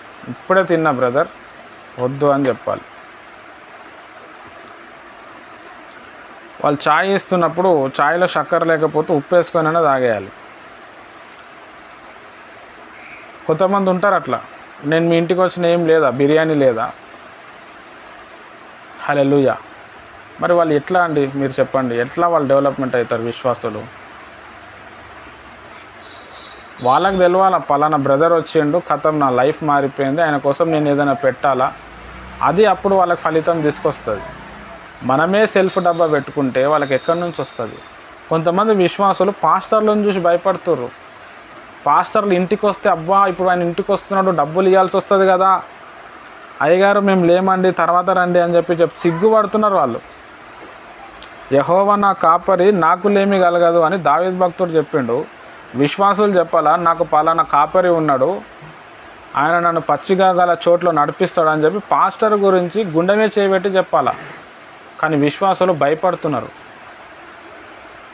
అయ్యగారు తర్వాత రండి ఏమనుకోకండి కానుక లేదు. ఇంకో పాస్టర్ ఉంటాడు, నేను మీ ఇంటికి రావాలంటే 500 కానుక, తర్వాత చికెన్ బిర్యానీ వండాలి. అవి 2 పెడుతున్నా అంటే వస్తా, లేకపోతే లేదు. సాఫ్ సీదా చెప్తారు. మా తెలంగాణలో ఉన్నారు అట్లా చాలామంది. చాలా బాధ అనిపించింది అలాంటి పాస్టర్ల గురించి విన్నప్పుడు. అట్లేం లేరు బ్రదర్ అంటే నడవండి వాళ్ళ ఇంటికి వెళ్తే నేను వాళ్ళే చెప్తారు నాకు మీకు. మరి ఇంకా నువ్వు ఏం సేవ చేసినట్టు? వాళ్ళు ఇచ్చే 500 కోసం చికెన్ బిర్యానీ కోసం అని సేవ? హల్లెలూయా. చాలా ఇంపార్టెంట్. విశ్వాసులు చెప్పాలి, పలానా పాస్టర్కి మేము డబ్బులు ఇస్తే మాకు ఇది జరిగింది, పలానా పాస్టర్కి కానుక ఇస్తే మాకు ఇది వచ్చిందని విశ్వాసులు చెప్పాలి. ఇక్కడ పాస్టరే చెప్పుకుంటుంటాడు, పలానా వ్యక్తి ఇచ్చిర్రు, వాళ్ళకు ఉద్యోగం వచ్చింది, వాళ్ళకి గవర్నమెంట్ జాబ్ వచ్చింది, నాకు ఇవ్వటం బట్టి వచ్చింది, కాబట్టి మీరు ఇస్తే మీకు కూడా వస్తుంది. బైబిల్లో ఎన్నో సబ్జెక్టులు ఉన్నాయి, అవి చెప్పరు, ఇవి చెప్తారు. హల్లెలూయా. చాలా ఇంపార్టెంట్. ఒక ప్రోగ్రామ్కి కల్వరి టెంపుల్లో కావచ్చు, ఇంకేదైనా ప్రోగ్రామ్స్ కావచ్చు, పాస్టర్స్ ప్రోగ్రామ్ ఒకటి పెడుతున్నారు. ఆ ప్రోగ్రామ్కి ఒక అరగంటకి 30,000 40,000 ఉంటుంది. ఒక హాఫ్ అన్ అవర్కి అయ్యగారు వచ్చి వాక్యం చెప్పే వరకు హాఫ్ అన్ అవర్ 45 మినిట్స్ పడితే 40,000-50,000 ఉంటుంది. ఆ 40,000-50,000లో ఎంతమంది వింటున్నారు? నార్త్ ఇండియాలో ఎన్నో గ్రామాలు ఉన్నాయి, 40,000తో మస్తు సేవ చేయొచ్చు. లేని వాళ్ళకి బియ్యం ఇవ్వచ్చు, పప్పులు ఇవ్వచ్చు, నూనె ఇవ్వచ్చు, ప్రభువు నమ్ముకోమని చెప్పచ్చు. ఎంతోమంది పేషెంట్లకు డబ్బులు ఇచ్చి వాళ్ళని హాస్పిటల్ ఖర్చులు చేయొచ్చు, పెళ్ళిళ్ళు చేయొచ్చు, 20,000-30,000 పెళ్లి చేయొచ్చు. కానీ సువార్త చెప్పటానికి 50,000-60,000 తీసుకుంటారండి. మీరు మా చర్చిలో మ్యారేజ్ చేయాలంటే మినిమం ₹1,00,000 ఆడ పెట్టాలి. మీరు భోజనాల ఖర్చు కూడా మీదే. హల్లెలూయా. చాలా ఇంపార్టెంట్. నేను మ్యారేజ్ చేస్తున్నా కాబట్టి నా మ్యారేజ్ ఫీజు 15,000, 20,000, 30,000 కూడా ఉంటుంది. చూసుకుంటారు, అల్లుడు ఎంత ఇస్తున్నాడు కట్నం అంతా చేసి వాళ్ళు డిసైడ్ చేస్తారు. హల్లెలూయా. చాలా ఇంపార్టెంట్. బైబిల్ ఏమన్నాడు? ఉచితంగా ఇవ్వండి అన్నాడు. మీరు ఉచితంగా పొందిరు, ఉచితంగా ఇవ్వండి. ఉచితం ఉండదు అక్కడ. కొన్ని చర్చలో క్యాలెండర్ మీద స్వస్థతలు జరుగుతున్నాయని క్యాలెండరే ₹1,000 అమ్ముతారు. మా హైదరాబాద్లో ఒక చర్చ్ ఉంది. ఆ క్యాలెండర్లు తీసుకొని నువ్వు ఏ పేషెంట్ మీద ప్రేయర్ చేసినావంటే ఆయన బాగా అయిపోతాడు. అక్కడ చూపిస్తారు కొంచెం. ఆ క్యాలెండర్ ధర ₹1,000, 3 క్యాలెండర్లకు 3,000. అదే మాట నిజమే అయితే హాస్పిటల్లన్నీ ఉండవు కదండి, పేషెంట్లే ఉండరు కదా. ఆ క్యాలెండర్లు కొంతమంది ఇంట్లో కనిపిస్తుంది, వాళ్ళ ఇంట్లో కూడా రోగాలు ఉంటాయి. నేను వెళ్ళి వాళ్ళ ఇంట్లో ప్రేయర్ చేస్తాను మరి. హల్లెలూయా. చాలా ఇంపార్టెంట్. క్రైస్తవం మొత్తం కూడా కొంతమంది సేవకులు మొత్తం చెడగొట్టేసారు. వాళ్ళని చూస్తే చాలా బాధ అనిపిస్తుంది. వాక్యాన్ని ముందర పెట్టుకొని నేను చెప్పింది కరెక్టా లేదా మీరు ఒకసారి నెమరు వేయండి, మీకే అర్థమవుతుంది. కానీ దేవుడు చెప్పిన సంఘం అది కాదు, దేవుడు చెప్తున్న సేవ అది కాదు. హల్లెలూయా. వాళ్ళ గురించి రాసిండు, వాళ్ళని నేను పిలవలే, వాళ్ళు వచ్చిర్రు, వాళ్ళు తిండిపోతులు అని అన్నాడు. వాళ్ళు గాయాలు పిండరు, గొర్రెలు చెదిరిపోతే వాళ్ళు రారు. ఎజ్కేల్ గ్రంథం 34-36 అధ్యాయం చదవండి, ఈ మాటలు కనిపిస్తాయి. నా కాపర్లు దారి మర్చిపోయి వెళ్ళిపోయారు, వాళ్ళు తిండిపోతులు అయిపోయారు, నా గొర్రెల్ని చంపుకొని తింటున్నారని క్లియర్గా రాసిండు అక్కడ. హల్లెలూయా. దైవజనం ఇంట్లో మీరు పోయి చూడండి, కొంతమంది దైవజనులు ఈ డబ్బులు వసూలు చేసేట అన్నీ బ్రాండెడ్ ఉంటాయి. Branded TV, branded watch, brand car, branded phone, అన్నీ బ్రాండెడ్. ఎక్కడి నుంచి వచ్చిందంటే మరి ఇక్కడ నుంచి. హల్లెలూయా. చాలా ఇంపార్టెంట్. ఇంకా కొంతమంది ఏం చేస్తారంటే చర్చ్ ల్యాండ్ చూపించుకొని కన్స్ట్రక్షన్ అవుతుంది, వాటి కోసం డబ్బులు ఇవ్వడానికి ఓపెన్గా అడిగేస్తారు ఆడ. అసలు నీకు చర్చ్ ఎవడు కట్టమన్నాడు, ఎవడు అడుగుమన్నాడు? సంఘంకి రావాలి ఆ భారం. అరే మనకు చర్చ్ లేదు అని వాళ్ళే దేవుడే కల్పిస్తాడు. హల్లెలూయా. చాలా ఇంపార్టెంట్. ఇవన్నీ ఎందుకు చెప్తున్నా అంటే దేవుని ప్రియమైన వారలారా, మీరందరూ కూడా సేవ చేస్తారు, కానీ ఈ టైప్ సేవ మీరు చేయొద్దు. అంటే చాలా ప్రాబ్లం వస్తుంది, చాలా పైసల కోసం చాలా డిమాండ్ వస్తుంది, సిట్యువేషన్ డిమాండ్ చేస్తుంది. ఎంత డిమాండ్ చేసినా ఎన్ని చేసినా ఆ త్రోవలో మీరు వెళ్ళకూడదు. నేనైతే వెళ్ళలేదు. 15 సంవత్సరాల సేవలో నేను అడగలేదు ఎవరికి డబ్బులు. అప్పు కావాలన్నప్పుడు నాకు ఇన్ని డబ్బులుగా ఇవ్వండి, నేను మెత్తి అన్న కడతాను, నెలకి ఇన్ని ఇచ్చేస్తా అని చెప్పినా కానీ మీరు ఇస్తలేరు అని చెప్పి నేను ఎప్పుడు చెప్పలేదు. నా సేవను చూసి ఒక బ్రదర్ కానుక డబ్బా చేసిండు. ఇట్లా కాదు బ్రదర్, కానుక డబ్బా ఉండాలి అని. ఆ కానుక డబ్బా ఉన్న కానుక పాట పాడ నేను, అవసరం లేదు నాకు. దేవుడు ఇస్తాడు, దేవుడే నడిపిస్తాడు. పెద్ద మీటింగ్ పెట్టి లాస్ట్లో ఆడ కానుకలు పట్టిస్తారు. చాలా చీప్గా ఉంటుంది అక్కడ. నువ్వు అంత మీటింగ్ పెట్టే స్తోమత ఇచ్చిండు, భోజనాలు పెట్టే స్తోమత ఇచ్చినప్పుడు మళ్ళీ కానుకలు ఎందుకండి? తర్వాత విశ్వాసులు ఏదైనా ఎకంచని ఇస్తాడు ఎట్లయినా. దేవుని నామాన్ని అవమానపరుస్తున్నారు. దేవుడు దీవిస్తాడు, ఆయన రాజులకు రాజు అని చెప్పి మళ్ళీ డబ్బుల గురించి చెప్పటం ఏంటి? అయితే వచ్చే విశ్వాసులకు తెలియదా డబ్బులు ఇవ్వాలని, దశం భాగాలు ఇవ్వాలని? తెలుసు వాళ్ళకి ఉన్న దగ్గర వాళ్ళు ఇస్తారు. వాళ్ళు ఇచ్చినప్పుడు ఇస్తారు. ఇస్తే ఒక వాక్యం, ఇవ్వకపోతే ఒక వాక్యం. 10వ తారీఖు 2వ వారం వచ్చిందనుకో, అప్పుడు కానుక గురించి ఉంటుంది ప్రసంగం. కానుక పాట ఎక్కువ ఉంటుంది. నాకు తెలిసిన ఒక దైవజనుడు ఉన్నాడు. ఆయన సేవలో మొదట్లో వచ్చేటప్పుడు వాళ్ళ చర్చికి ఒక ధనవంతుడు వచ్చేటోడు. అప్పుడు 100 రూపాయలు కానుక ఇస్తుండే.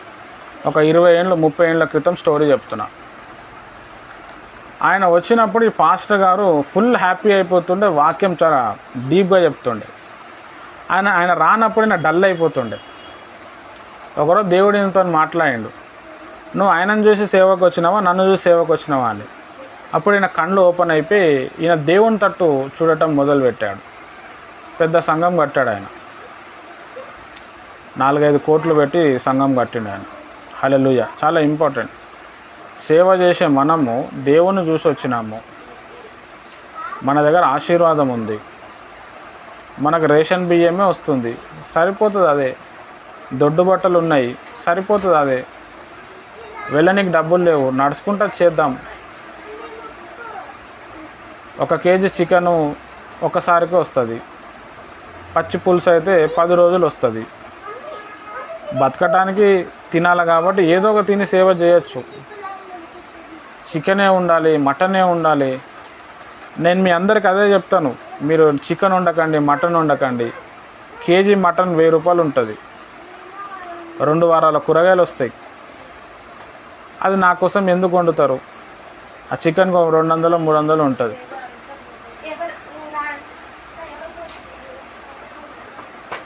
అవే పైసలు మీకు వస్తాయి కదా అని చెప్పి నా యొక్క ఆపోచన. ఎందుకంటే ఒక 100 రూపాయలు సంపాదించాలంటే చాలా కష్టపడాలి, చాలా తిట్లు తినాలి, రాత్రింబగళ్ళు మెలకువ ఉండాలి. నా దగ్గర కొంతమంది విశ్వాసులు ఉంటారు, ఇప్పుడు వెళ్ళిపోయారు, వాళ్ళు ఎవరు లేరు. వాళ్ళు పాపం చేసి నాకు కానుక ఇస్తుండే. వాళ్ళు వెళ్ళిపోయారో చనిపోయారో కూడా తెలియదు నాకు ఇప్పుడు. వారి కోసం ప్రార్థన చేస్తుండే. మన ప్రార్థన వల్ల వాళ్ళ పిల్లలకు రోగాలన్నీ తగ్గిపోయి మంచిగా అయిపోయారు. తర్వాత ఏదో గొడవ అయిపోయి పక్కకు జరిగిపోయారు. అప్పుడప్పుడు కనిపిస్తూ ఉంటారు, కొంతమంది కనిపించరు, కానీ బాధ అనిపిస్తుంది. హల్లెలూయా. చాలా ఇంపార్టెంట్. కాబట్టి దేవుని ప్రియమైన వారలారా, మనీ అనేది మన దగ్గర మ్యాటర్ కాదు.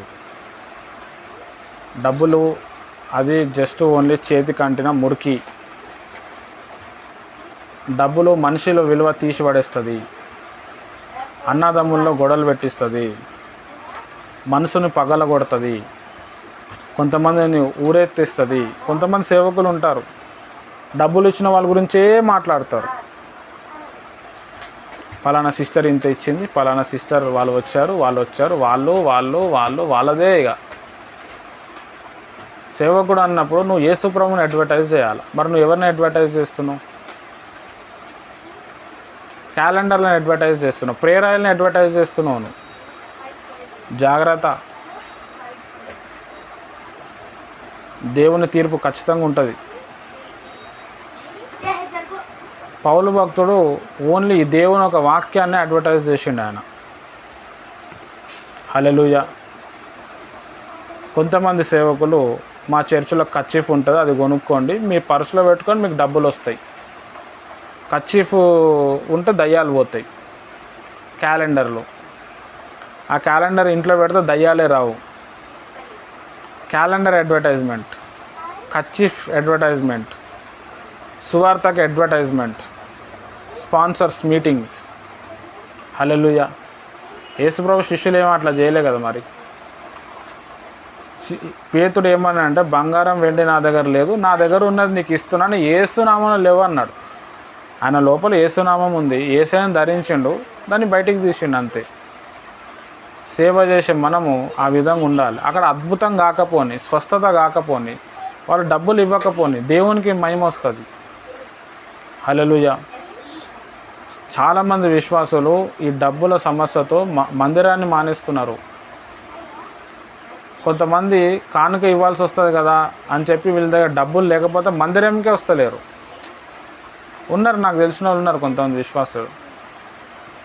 అమ్మో డబ్బులు లేకపోతే మా అయ్యగారు ఏమనుకుంటారేమో అనేటోళ్ళు కూడా ఉన్నారు. లేరా అండి? ఒకసారి ఆలోచిద్దాం. కానీ బీవింగ్టన్ గారిని మనం చూస్తే దేవుని ప్రియమైన వారారా, ఆయన దేవుని ఒక వాక్యాన్ని డబ్బుల కోసం పక్కన పెట్టి దేవా నాకు సేవ ఇవ్వమని అడిగినప్పుడు మంచి సేవ ఇచ్చాడు. ఒక నిజమైన సేవకుడికి విశ్వాసి డబ్బులు ఇస్తే సంతోషం రాదు. విశ్వాసి మారినప్పుడు, బ్రదర్ మీ వాక్యము వినిన తర్వాత నాకు ఇట్లా జరిగింది, నేను ఆత్మీయంగా ఎదిగినా అంటే అప్పుడు ఆ దైవజనుడు సక్సెస్ అయినట్టు. మందిరం కడితే సక్సెస్ అయినట్టు కాదు. ఎందుకంటే మందిరం పర్మనెంట్ కాదు, విశ్వాసులు పర్మనెంట్. వారిని రక్షిస్తే వారు పరలోక రాజ్యానికి వెళ్తారు, మనం కూడా వెళ్తాం, వారు ఉంటారు, మనము ఉంటాం. కొంతమంది సేవకులు ఎట్లుంటారంటే మీరు ఎవరు రాకపోయినా నడుస్తుంది, నేను నా భార్య పిల్లలు మేము మందిరంలో ఆరాధన చేసుకుంటాం, రాకండి వెళ్ళిపోండి, వేరే సంఘాలకు వెళ్ళిపోండి అని చెప్తాం. నేను వాళ్ళకి చెప్పేది ఏంటంటే అట్లాంటప్పుడు నువ్వు పెద్ద మందిరం ఎందుకు కట్టాలా, సేవ ఎందుకు చేయాలా? సేవ చేయకపోతే అయిపోతుంది కదా. ఎక్కడొస్తున్నాయి ఈ ప్రాబ్లము? డబ్బులు ఇవ్వకపోతే. మీరు ఎవరో చర్చికి వేరే పాస్టర్లకు మీరు డబ్బులు ఇస్తున్నారు, అందుకే ఇక్కడ డబ్బు తగ్గిపోతుంది. హల్లెలూయా. పల్లెటూర్లలో చాలా ఊర్లలో ఇదే స్టోరీలో ఇంకా మళ్ళీ భయపెట్టిస్తారు. పాస్టర్లను ఏమనంటే శాపం వస్తుంది, విశ్వాసులు ఏమో పాస్టర్ అంటే కూడా శాపం వస్తుంది. మరి పౌలు భక్తుడు సంఘాన్ని శోధించిండు, దేవుడు పౌలు భక్తుడిని శోధించలేడా? మరి చాలా ఇంపార్టెంట్. ఇంకా విశ్వాసుల కంటే పాస్టర్కి ఎక్కువ ఉంటుంది. దేవుడు ఆ గొర్రెకి చాలా ప్రాణం పెట్టి ఆ గొర్రెకి ఎంతో ప్రేమ చూపించి ఒక పాస్టర్కి హ్యాండిల్ చేస్తాడు. ఆ పాస్టర్ అనే వ్యక్తి ఒళ్ళు దగ్గర పెట్టుకొని ఆ విశ్వాసాన్ని చాలా జాగ్రత్తగా మెయింటైన్ చేయాలి. ఆయనని హర్ట్ చేసి బాధ పెట్టి ఆయన గుండె బలగొడితే వాళ్ళకంటే ముందు దేవుడు చాలా బాధపడతాడు. నీ ద్వారా పలానా వ్యక్తి బాధపడుతుంది, నీ ద్వారా పలానా వ్యక్తి నరకానికి పోతుందని చెప్పి ఈయన కంటే ఎక్కువ శిక్ష ఈ దైవజనునికి ఇస్తారు. యాకోబు పత్రికలు ఉంటుంది, మీలో అనేకులు బోధకులు అవ్వటం ఇష్టం నాకు లేదు, ఎందుకంటే మీకే ఎక్కువ తీర్పు ఉన్నది, మీకే ఎక్కువ శాపం ఉన్నది, మీకే ఎక్కువ పనిష్మెంట్ ఉందని చెప్పాడు. ఒక పాస్టర్ గారికి, ఒక సేవ చేసే వ్యక్తికి ఒక గొర్రె దొరికిందంటే చాలా జాగ్రత్తగా దాన్ని ప్రేమించి ఆదరించి చివరి వరకు తీసుకొని పోవాలి. ఆ గొర్రెని బాధ పెట్టి ఆ గొర్రెని హింసించి చేస్తే పాస్టర్ల పిల్లలకు చాలా శాపం చుట్టుకుంటుంది. నేను అట్లా కొంతమంది పాస్టర్ల ఫ్యామిలీని చూసినాను.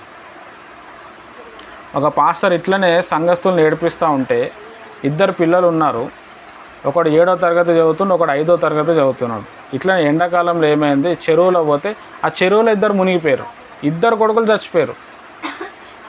ఎంత దారుణం అండి, ఒకసారి ఆలోచిద్దాం. ఏం సాక్ష్యం చెప్తావు బయట? నీ దేవుడు మరి నీ పిల్లల్ని రక్షించలేడా అని ఎందుకు అన్నారు? హల్లెలూయా. కొంతమంది సేవకులు కొంతమందిని సేవలు నిలబెట్టి తర్వాత వీళ్ళు చేతులు ఎత్తేసారు, పలానా వ్యక్తి మాకు కానుక ఇస్తలేరని చెప్పి. తర్వాత వాళ్ళ కూతుర్లు చనిపోయారు, ఒక కూతురుకి అయితే పిల్లలే పుట్టలేరు. ఏం సాక్ష్యం చెప్తారండి? సేవకులకి కాళ్ళు ఇరిగి చేతులు ఇరిగి రోగాలు రావటానికి కారణము విశ్వాసుల ఏడుపులు. నేను గమనించిన ఇది, అందుకే నేను చాలా జాగ్రత్తగా ఉంటా. అమ్మో నా వల్ల కాదు, నాకేమైనా అయితే పైసలు కూడా లేవు ఈడ. హల్లెలూయా. చాలా ఇంపార్టెంట్. సేవ చేసేటప్పుడు నువ్వు సేవ చేయకపోయినా నడుస్తుంది, చేస్తే మాత్రం ఈ టైప్ సేవ చేయాలి. చాలామంది సేవకులు యవ్వన స్త్రీలని ఇబ్బంది పెట్టి, బాధలు పెట్టి, టార్చర్ పెట్టి, ఈ పాస్టర్ గారి మాట ఆ విశ్వాసి చర్చికి వచ్చి ఆమె వినకపోతే అందరి ముందర ఆమెను బ్లేమ్ చేసి, ఆమె ఇబ్బంది పడేటట్టు చేసి ఆమెను వెళ్ళగొట్టేస్తూ ఉంటారు. చాలామంది ఉన్నారు. మరి ఈయన ఏదో రాసిచ్చినాడు అనుకుంటాడో మరి ఏందో నాకు తెలియదు. హల్లెలూయా. చాలా ఇంపార్టెంట్. అట్లాంటప్పుడు సేవ ఎందుకు చేయాలా? వ్యాపారం చేసుకోవచ్చు, ఉద్యోగం చేసుకోవచ్చు. చేసుకోలేమా అంటే దేవుడు పోషించడా?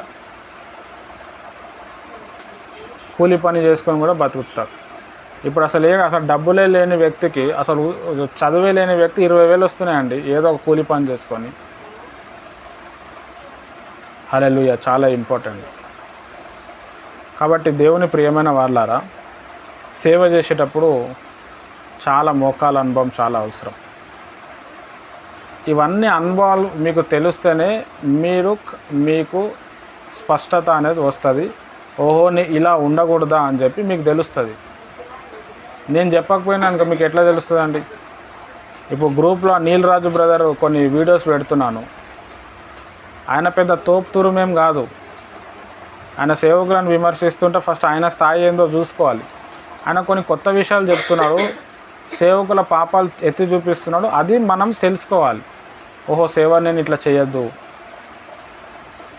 చాలా ఘోరం. దేవుని ప్రియమైన వారలారా, ఇంకా సభ్య సమాజానికి మీరు ఏం చెప్తారు? విశ్వాసులు పాస్టర్ అంటే ఎట్లుంటుందంటే దేవుడు తర్వాత ఆయననే దేవుడు అన్నట్టు మొత్తం సమర్పించుకుంటారు వీళ్ళు. ఆయన ఏది చెప్తే అది, ఆయన ఎంత చెప్తే అంత. వీళ్ళు కొంచెం బైబిల్ చదివి వీళ్ళకి కొంచెం జ్ఞానం పెరిగేసరికి వాళ్ళు షాక్ అయిపోతారు. ఎంత బాధపడతారంటే అండి, ఒక విశ్వాసి ఒక పాస్టర్ని బాగా అభిమానించినప్పుడు ఆ పాస్టర్ వల్ల ఏదైనా బాధ వస్తే ఇక ఆ బాధ నుంచి ఎవ్వరు వాళ్ళని తీర్చలేరు. ఇంకా రాత్రింబగలు వాళ్ళు నిద్రపోరు, అన్నం తినరాలు. ఇంకా నేను ఎవరి కోసం బతకాలిరా, ఇలాంటి వ్యక్తిని నేను ఫాలో అవుతున్నాను అని చెప్పి చాలా ఘోరంగా ఉంటుంది వాళ్ళ పరిస్థితి. మనోళ్ళు వాళ్ళని విశ్వాసఘాతకులుగా చేస్తారు. హల్లెలూయా. చాలా ఇంపార్టెంట్. నేను చూసిన దాంట్లో చర్చికి వచ్చే విశ్వాసులు అంతా కూడా అమాయకులే ఉంటారు. పాస్టర్ ఎలాంటి ట్రీట్మెంట్ ఇస్తాడో, పాస్టర్ వాళ్ళని ఎట్లా పెంచుతాడో విశ్వాసులు అట్లనే ఉంటారు. పాస్టర్ లోపల ప్రేమ, ఓపిక, దయాగుణం, మంచితనం, ఆశా నిగ్రహము, తగ్గింపు తత్వం ఇది ఉన్నప్పుడు విశ్వాసులు కూడా అట్లనే తయారవుతారు. పాస్టర్కే అహంకారం, ఈగో, కోపం ఎక్కువ ఇట్లుంటారు కొంతమంది. విశ్వాసులు కూడా అట్లనే ఉంటారు. హల్లెలూయా. చాలా ఇంపార్టెంట్. ఒక దైవజనుడిని చూసినప్పుడు బైబిల్ చదువుతూ ఉన్నప్పుడు ఆయన గుర్తుకు రావాలా, ప్రార్థన చేస్తూ ఉన్నప్పుడు ఆయననే గుర్తుకు రావాలా. బైబిల్లో కొంతమంది భక్తులను గుర్తు చేసినప్పుడు ఆయనకు అనిపించాలి మనకి. అలాంటి వ్యక్తిని మనం ఫాలో అవ్వాలి. హల్లెలూయా. యేసు ప్రభు లోపల క్యారెక్టర్ ఆయన లోపల కనబడాలి, ఆమె లోపల కనబడాలి. తల్లి ప్రేమ చూపించాలి. ఏ తల్లి అయినా పిల్లలు డబ్బులు ఇచ్చినా ఇవ్వకపోయినా పిల్లల కోసమే బతుకుతారు. వీళ్ళు కడుపు కాల్చుకొని పిల్లలు తింటే చాలు అనుకొని కడుపు కాల్చుకొని పిల్లలకు పెడతారు. అది సేవలో తీసుకొని రావాలి దైవజనులు. అప్పుడు విశ్వాసాలు ఆటోమేటిక్ వస్తారండి. ఏదో అద్భుతాలు, స్వస్థతలు, ప్రవచనాలు కాదు, అది ఎప్పటికీ నిలబడవాలి. క్రీస్తు ప్రేమ, క్రీస్తు ఆదరించే ఆదరణ, ఇదే లాస్ట్ వరకు కనిపిస్తుంది. ఇప్పుడున్న చాలా సేవకుల్లో లేదు. మరి విశ్వాసం ఎలా బలపడతారో చెప్పండి.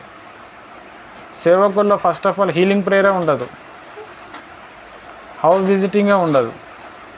అభిషేకము, స్వస్థత, వాక్య ప్రత్యక్షత ఇది సేవకుని దగ్గర నుంచే ట్రాన్స్ఫర్ అవుతాడు. ఆ సేవకుడు ఆడ ఆబ్సెంట్ అయిపోతాడు, ఉండడు ఆయన. నువ్వే మందిరంకి రండి అంటాడు. మందిరంకి రాకపోతే అమ్మ నీకు ఏం కష్టం వచ్చిందమ్మా, ఎందుకు రాలే అని అడుగుతారు. అదా నే విలువ? ఒకసారి సంవత్సరంలో ఒక్కసారి కూడా వచ్చే అంత బిజీయా? హల్లెలూయా. ఒకసారి గమనిద్దాం మనం, దేవుని ప్రియమైన వారలారా, చాలా ఇంపార్టెంట్.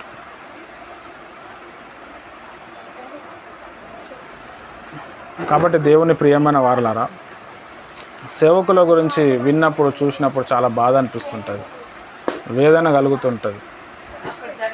విశ్వాసుల్ని ప్రేమగా బుజ్జగించి చెప్పటం ఏముండదు. కొంతమంది విశ్వాసులు అయితే సండే వచ్చిందంటే ఎందుకురా సండే వచ్చింది అనిపిస్తుంది. సంతోషంతో వాళ్ళు రారు. అయ్యగారు నాకే చెప్పిండు వాక్యం, నాకే టార్గెట్ చేస్తున్నాడు, ఊరికి నాకే చెప్తున్నాడు అనేటోళ్ళు ఉన్నారు, బాధపడేటోళ్ళు ఉన్నారు. బైబిల్లో అనేక సబ్జెక్టులు ఉంటే దాన్ని టచ్ చేయరు. అగో పలానా విశ్వాసే అట్లా. హల్లెలూయా. ఉన్నారు అట్లాంటి వాళ్ళు. మరి నువ్వు ఏం సేవ చేసినట్టమ్మా నాకు చెప్పు, నువ్వేం సేవ చేసినట్టు? దేవుని ప్రియమైన వారలారా, ఒక దైవజనుడు వాక్యం ఎందుకు చెప్పాలి అంటే క్రీస్తు వలె వాళ్ళని తయారు చేయడానికి చెప్పాలి. నువ్వేమో డబ్బులు ఇస్తేనే దేవుడు దీవిస్తాడు అంటున్నావు, దశం భాగం ఇవ్వకపోతే వర్కౌటే కాదు అంటున్నావు. ఇస్తే ఇస్తారు, లేకపోతే లేదు. ఇవ్వకపోతే ఏమైనా పోతుందా? లే ఖచ్చితంగా ఇవ్వాలి. ఇస్తేనే ఆశీర్వాదం, లేకపోతే లేదు. హల్లెలూయా. నా దగ్గర వచ్చి ప్రేయర్ చేయించుకుండు, ఆయనకు కార్యమైంది. నా మందిరంకి వచ్చిండు, ఆయనకు కార్యమైంది. నేను ఇట్లా చెప్పినా ఆయనకు జరిగింది. మరి యేసు ప్రభు ఎడగనబడుతుండు? చేసిందంతా కూడా ప్రభు అయిన యేసువారు, క్రెడిట్ అంతా నీది. విశ్వాసులకు కూడా ఎట్లుంటుంది? యేసు ప్రభు మీద ఉండదు ఆడ. అయ్యగారు మీరు రండి, మీరు అడుగు పెడితే అయిపోతుంది, మీ పాద దులుపుతే అయిపోతుంది అండి, మీరు రండి. హల్లెలూయా. చాలామంది ఉన్నారు పాస్టర్లు అట్లా తయారు చేసుకున్నారు. ఈయన వస్తూ ఉంటే ఇట్లా పూలు ఇట్లా చల్లుతుంటారు ఈయన మీద. నెక్స్ట్ యేసు ప్రభు కంటే ఈయననే గొప్పవాడు. అదే బైబిల్లో మనం చూస్తే పౌలు భక్తుడు ఏదో సందర్భం జరిగితే వాళ్ళు బలి అర్పణ ఇచ్చి నువ్వే మా దేవుడు అని సాగిలపడితే నా బట్టలు చింపుకుంటాడు. అప్పటి వరకు పూజించిన వారందరూ కూడా ఈయనను వెలగొట్టేస్తారు. ఓన్లీ యేసు ప్రభుని హైలైట్ చేసిండు పౌలు భక్తుడు. పేతురు భక్తుడు కూడా మీ యేసు ప్రభు లెక్క నేను సిలువ వేస్తా అంటే అంత యోగ్యత లేదు నాకు, వేస్తే వేసుకోండి, చచ్చిపోతే దేవుని దగ్గరికి వెళ్తాను, దేవుని చిత్తంలో ఉంటే అవుతుంది, లేకపోతే లేదు. అయితే యేసు ప్రభు లెక్క వేయకండి, ఆయన పాదాల దగ్గర నా తల రావాలి, ఆయన తల దగ్గర నా పాదాలు రావాలి, అట్లా ఉల్టా సిలువ వేయండి అంటే అట్లా ఉల్టా సిలువ వేసి చంపేసారు. ఎప్పుడు కూడా దేవుని ప్రభు అని సేవ చేసినాను, భార్య పిల్లల్ని వదులుకొని వచ్చాను, నాకేంది ఇట్లాంటి మరణం అని అడగలే పేతురు భక్తుడు. పౌలు భక్తుడు అడగలేడు. మోషే భక్తునికి అంత సమస్య వచ్చినా ఆయన విసిగిపోలేదు. ఆయన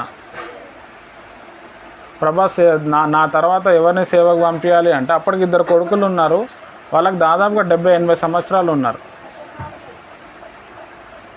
యెహోషువకి నువ్వు సేవ అప్పచెప్పమని చెప్పిండు. మోషే భక్తుడు చెప్పచ్చు, ఎందుకు ప్రభా నా కొడుకులు కూడా ఉన్నారు కదా వాళ్ళని వాడుకొని, కానీ చెప్పలేదు. ఆయన సెల్ఫ్లెస్గా సేవ చేశారు. హల్లెలూయా. మీరు కూడా అలాంటి సేవ చేయడానికి ప్రయత్నం చేయండి. ఏదో ఒక రోజు అది క్లిక్ అవుతుంది, ఆత్మలు బలపడతారు. నువ్వు ప్రార్థన చేస్తే స్వస్థత జరగకపోవచ్చు, ప్రవచనం రాకపోవచ్చు, కానీ నిన్ను ఫాలో అయ్యే వ్యక్తికి బైబిల్లో ఉన్న తత్వం డెవలప్మెంట్ అవుతుంది. ఇక రియల్ క్రిస్టియన్ అంటే అట్లా, ఒక దేవుని యేసయ్య బిడ్డ అంటే ఇక ఆయన లోపల చూసిన ఆ ఒక్క సాక్ష్యం చాలు, ఆ ఒక్క ఆత్మ చాలు. ఆ ఆత్మ బలపడినప్పుడు 100,000 మంది రక్షింపబడతారు. జరగదా అంటే అట్లాంటి సేవ? పౌలు భక్తుడు అలాంటి వ్యక్తి. పేతురు, యోహాను, యాకోబు వీళ్ళంతా అలాగే సేవ చేశారు. వాళ్ళు అలా ఉన్నారు కాబట్టి ఇప్పటికీ క్రైస్తవం కొనసాగుతూనే ఉంది. హల్లెలూయా. చాలా ఇంపార్టెంట్. పెద్ద పెద్ద చర్చెస్లో ఉన్న వాళ్ళంతా ఇదే, డబ్బులు డబ్బులు డబ్బులు. మేము మొన్న బెరాకకు పోయినా కూడా అక్కడ కూడా అంతా డబ్బులే. దేవుడు అట్లా చేస్తాడు, ఇట్లా చేస్తాడు, స్వస్థత ఇది అని అంటాడు. మళ్ళీ మీరు డబ్బులు ఇస్తేనే వర్కౌట్ అవుతుంది. మిరాకిల్ మనీ మీరు ఇవ్వండి, తర్వాత చూడండి. నాలాంటి వాళ్ళు ఎంతో దూరం నుంచి పోయి భార్య పిల్లల్ని అన్నీ విడిచిపెట్టి ఆడపోతే ఏం బియాండ్ ద ఎక్స్పెక్టేషన్స్ అస్సలు లేనే లేదు. అయ్యగారు కనీసం హీలింగ్ ప్రేయర్ కూడా చేయలేదు, ఏం లేదు. అంతా నీ లోపలనే ఉందనేసి లాస్ట్కి. ఏసే నీ లోపలనే ఉన్నాడు, పరలోకం నీ లోపలనే ఉన్నది, బస్ నువ్వు బయటికి తెచ్చుకోవాలా అని చెప్పి అది ఆ ప్రసంగం యూట్యూబ్లో కూడా దొరుకుతుంది. హల్లెలూయా.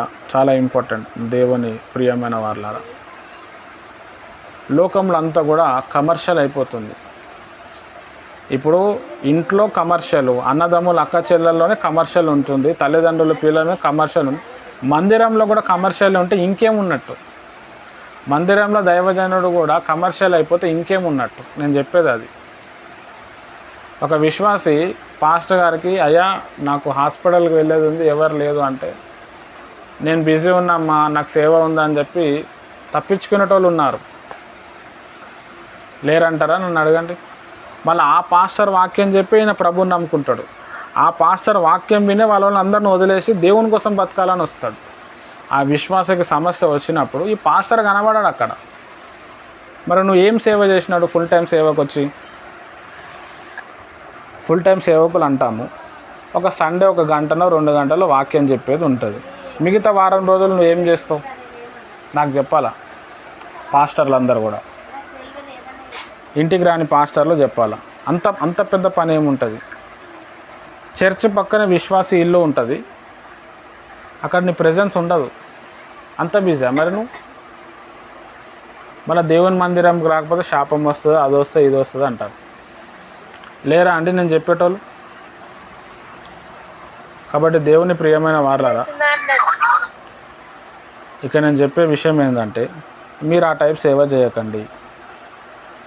మిమ్మల్ని చూసి ఆశ్చర్యపోవాలా, అరే ఏంది, ఏ సేవకుని లోపల లేని తత్వాలు, ఏ సేవకురాల లోపల లేని తత్వాలు మీలో కనిపిస్తున్నాయండి.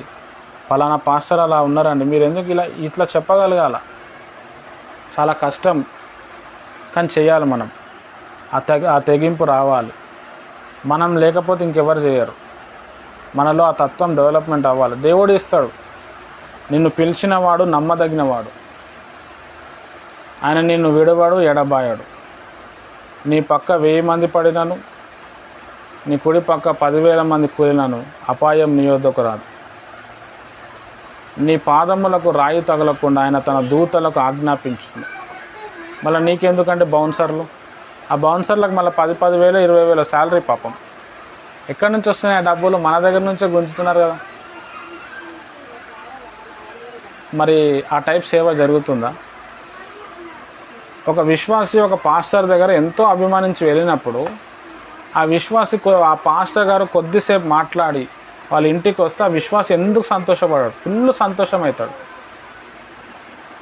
ఆ ఇంట్లో ఉన్న వాళ్ళందరూ తిడుతుంటారు, ఊరికే మీ పాస్టర్ గారు అంటావు, చర్చ్ అంటావు, ఆడ డబ్బులు ఇస్తావు అంటావు అని.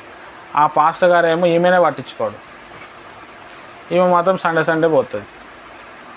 హల్లెలూయా. అదే పాస్టర్ గారు వీళ్ళ ఇంటికి వస్తే, నెలకు ఒక్కసారి వస్తే కూడా, 6 నెలలకు ఒక్కసారి వచ్చినా కానీ ఎంత సంతోషం ఉంటుందండి? మీరు చెప్పండి నాకు. పెద్ద చర్చిలో అభిమానించే పాస్టర్ల గురించి చెప్తున్నాను నేను. హల్లెలూయా. ఇది నేను ఎందుకు చెప్తున్నా అంటే మీకు తెలవాలి, మీ మైండ్ ఓపెన్ అవ్వాలి. చెప్పకపోతే మీ మైండ్ ఓపెన్ కాదు. చాలా ఇంపార్టెంట్. వాళ్ళ స్టైల్లో వాళ్ళు వెళ్ళారు, దేవుడు వాళ్ళకి లెక్క అడుగుతాడు, వాళ్ళకి వాక్యం తెలుసు, కానీ వాళ్ళు అట్లనే ఉంటారు. అట్లనే ఉంటేనే వాళ్ళు బతుకుతారు. కానీ మనం అట్లా ఉండకూడదు. మనము ఒక విశ్వాసిని ప్రేమించాలి, ఒక విశ్వాసిని ఆదరించాలి, భరించాలి, ప్రభుతత్వం చూపించాలి. ఇది మనం నేర్చుకోవాలి. ఇది సంఘం యొక్క మినిమం రూల్స్ అన్నమాట. కొన్ని చర్చెస్లో ఎట్లుంటుందంటే, విశ్వాసం ఎవడైనా చనిపోయాడు అనుకో, ఇక అసలు ఎవ్వరు పోరాడ. ఆల్రెడీ వాళ్ళ ప్రభువుని నమ్ముకురా అని చెప్పి ఆ ఇంటి వాళ్ళందరూ వేలేస్తారు, సంఘం కూడా పోదాడ. మాకు తెలిసిన ఒక సిస్టర్ ఉన్నది, సండే స్కూల్ మంచి టీచర్. ఆమె ఒక అబ్బాయి, హిందూ అబ్బాయిని ప్రేమించింది, ఆయనను పెళ్లి చేసుకొని రెడీ అయింది. వాళ్ళు సరే క్రిస్టియన్ పెళ్లి చేద్దాం అన్నారు. ఈ పాస్టర్ గారు ఈ సండే స్కూల్ అమ్మాయి, మా చర్చ్ అమ్మాయి హిందూ అబ్బాయిని ప్రేమించిందని ఆయన పెళ్లికే రాలే, పెళ్లి కూడా చేయలే. చిన్నప్పటి నుంచి ఆయన దేవుళ్ళో పెంచిండి ఈమెని. నాకు చెప్తే నేను ఒక పాస్టర్ గారిని తీసుకుపోయి నేను మ్యారేజ్ చేసిన. హల్లెలూయా. చాలా ఇంపార్టెంట్. అంటే ఒక అబ్బాయిని ప్రేమించి పెళ్లి చేసుకోవటం కూడా తప్పేనా నీ దృష్టిలో? పిల్లలు ఎన్నో తప్పులు చేస్తారు. అదే నువ్వు మ్యారేజ్ చేసి ఉంటే ఆ సండే స్కూల్ టీచర్ ఎంత సంతోషపడేది. అరే మా అయ్యగారు తండ్రి లెక్క నిలబడేది, ఎట్లా ఉంటుండే హైపు. ఇప్పుడు వెళ్ళిపోయింది ఆమె. ఆ పెళ్లి చేసుకుని అబ్బాయి ముందర ఆమె పరువు పోయినట్టు అయిపోయింది. ఏంది మీ పాస్టర్ ఇట్లా ఉన్నాడని అడుగుతున్నాడంట. ఒక అవిశ్వాస అడుగుతున్నాడు, పాస్టర్ ఏంది ఇట్లున్నాడు అని చెప్పి. ఈగో. హల్లెలూయా. చాలా ఇంపార్టెంట్. కాబట్టి దేవుని ప్రియమైన వారలారా, మనం దేవుని బిడ్డలం కాబట్టి మన లోపల ఈగో ఉండకూడదు, అహంకారం ఉండకూడదు. ఓన్లీ క్రీస్తు ప్రేమనే ఉండాలి. గద్దించాలి, బుద్ధి చెప్పాలి, ప్రేమించాలి. ఎక్కడ గద్దియాలో అక్కడ గద్దియాలి, ఎక్కడ బుద్ధి చెప్పాలో అక్కడ బుద్ధి చెప్పాలి, ఎక్కడ ప్రేమించాలో అక్కడ ప్రేమించాలి. నీ సంఘానికి ఎవ్వడు రాకపోయినా నడుస్తుంది. గోడలకు చెప్పుకో రోజు వాక్యం, ఏం కాదు. ఆ గోడలు ఒకరోజు ప్రభు దగ్గర చెప్తాయి, ఈమె వాక్యాలు వెళ్ళి మేము బలపడ్డాము. దేవుడు నడిపిస్తాడు. దేవుడు చూస్తున్నాడు, ఒక నమ్మకమైన వ్యక్తులు కావాలి. హల్లెలూయా. చాలా ఇంపార్టెంట్. పాలల్లో కొంచెం ఉప్పు వేస్తే పాలు విరిగిపోతాయి. మంచిగా ఉన్న దాంట్లో ఒక చిన్న చెడు పుల్ల పడినా కానీ అది మొత్తం చెడిపోతుంది. దేవుడు తన కొరకు నమ్మకమైన వాళ్ళని చూస్తున్నాడు. సైతాను ఈ డబ్బు దగ్గరే తీసుకొస్తాడు, పేరు ప్రఖ్యాతుల దగ్గర తీసుకొస్తాడు.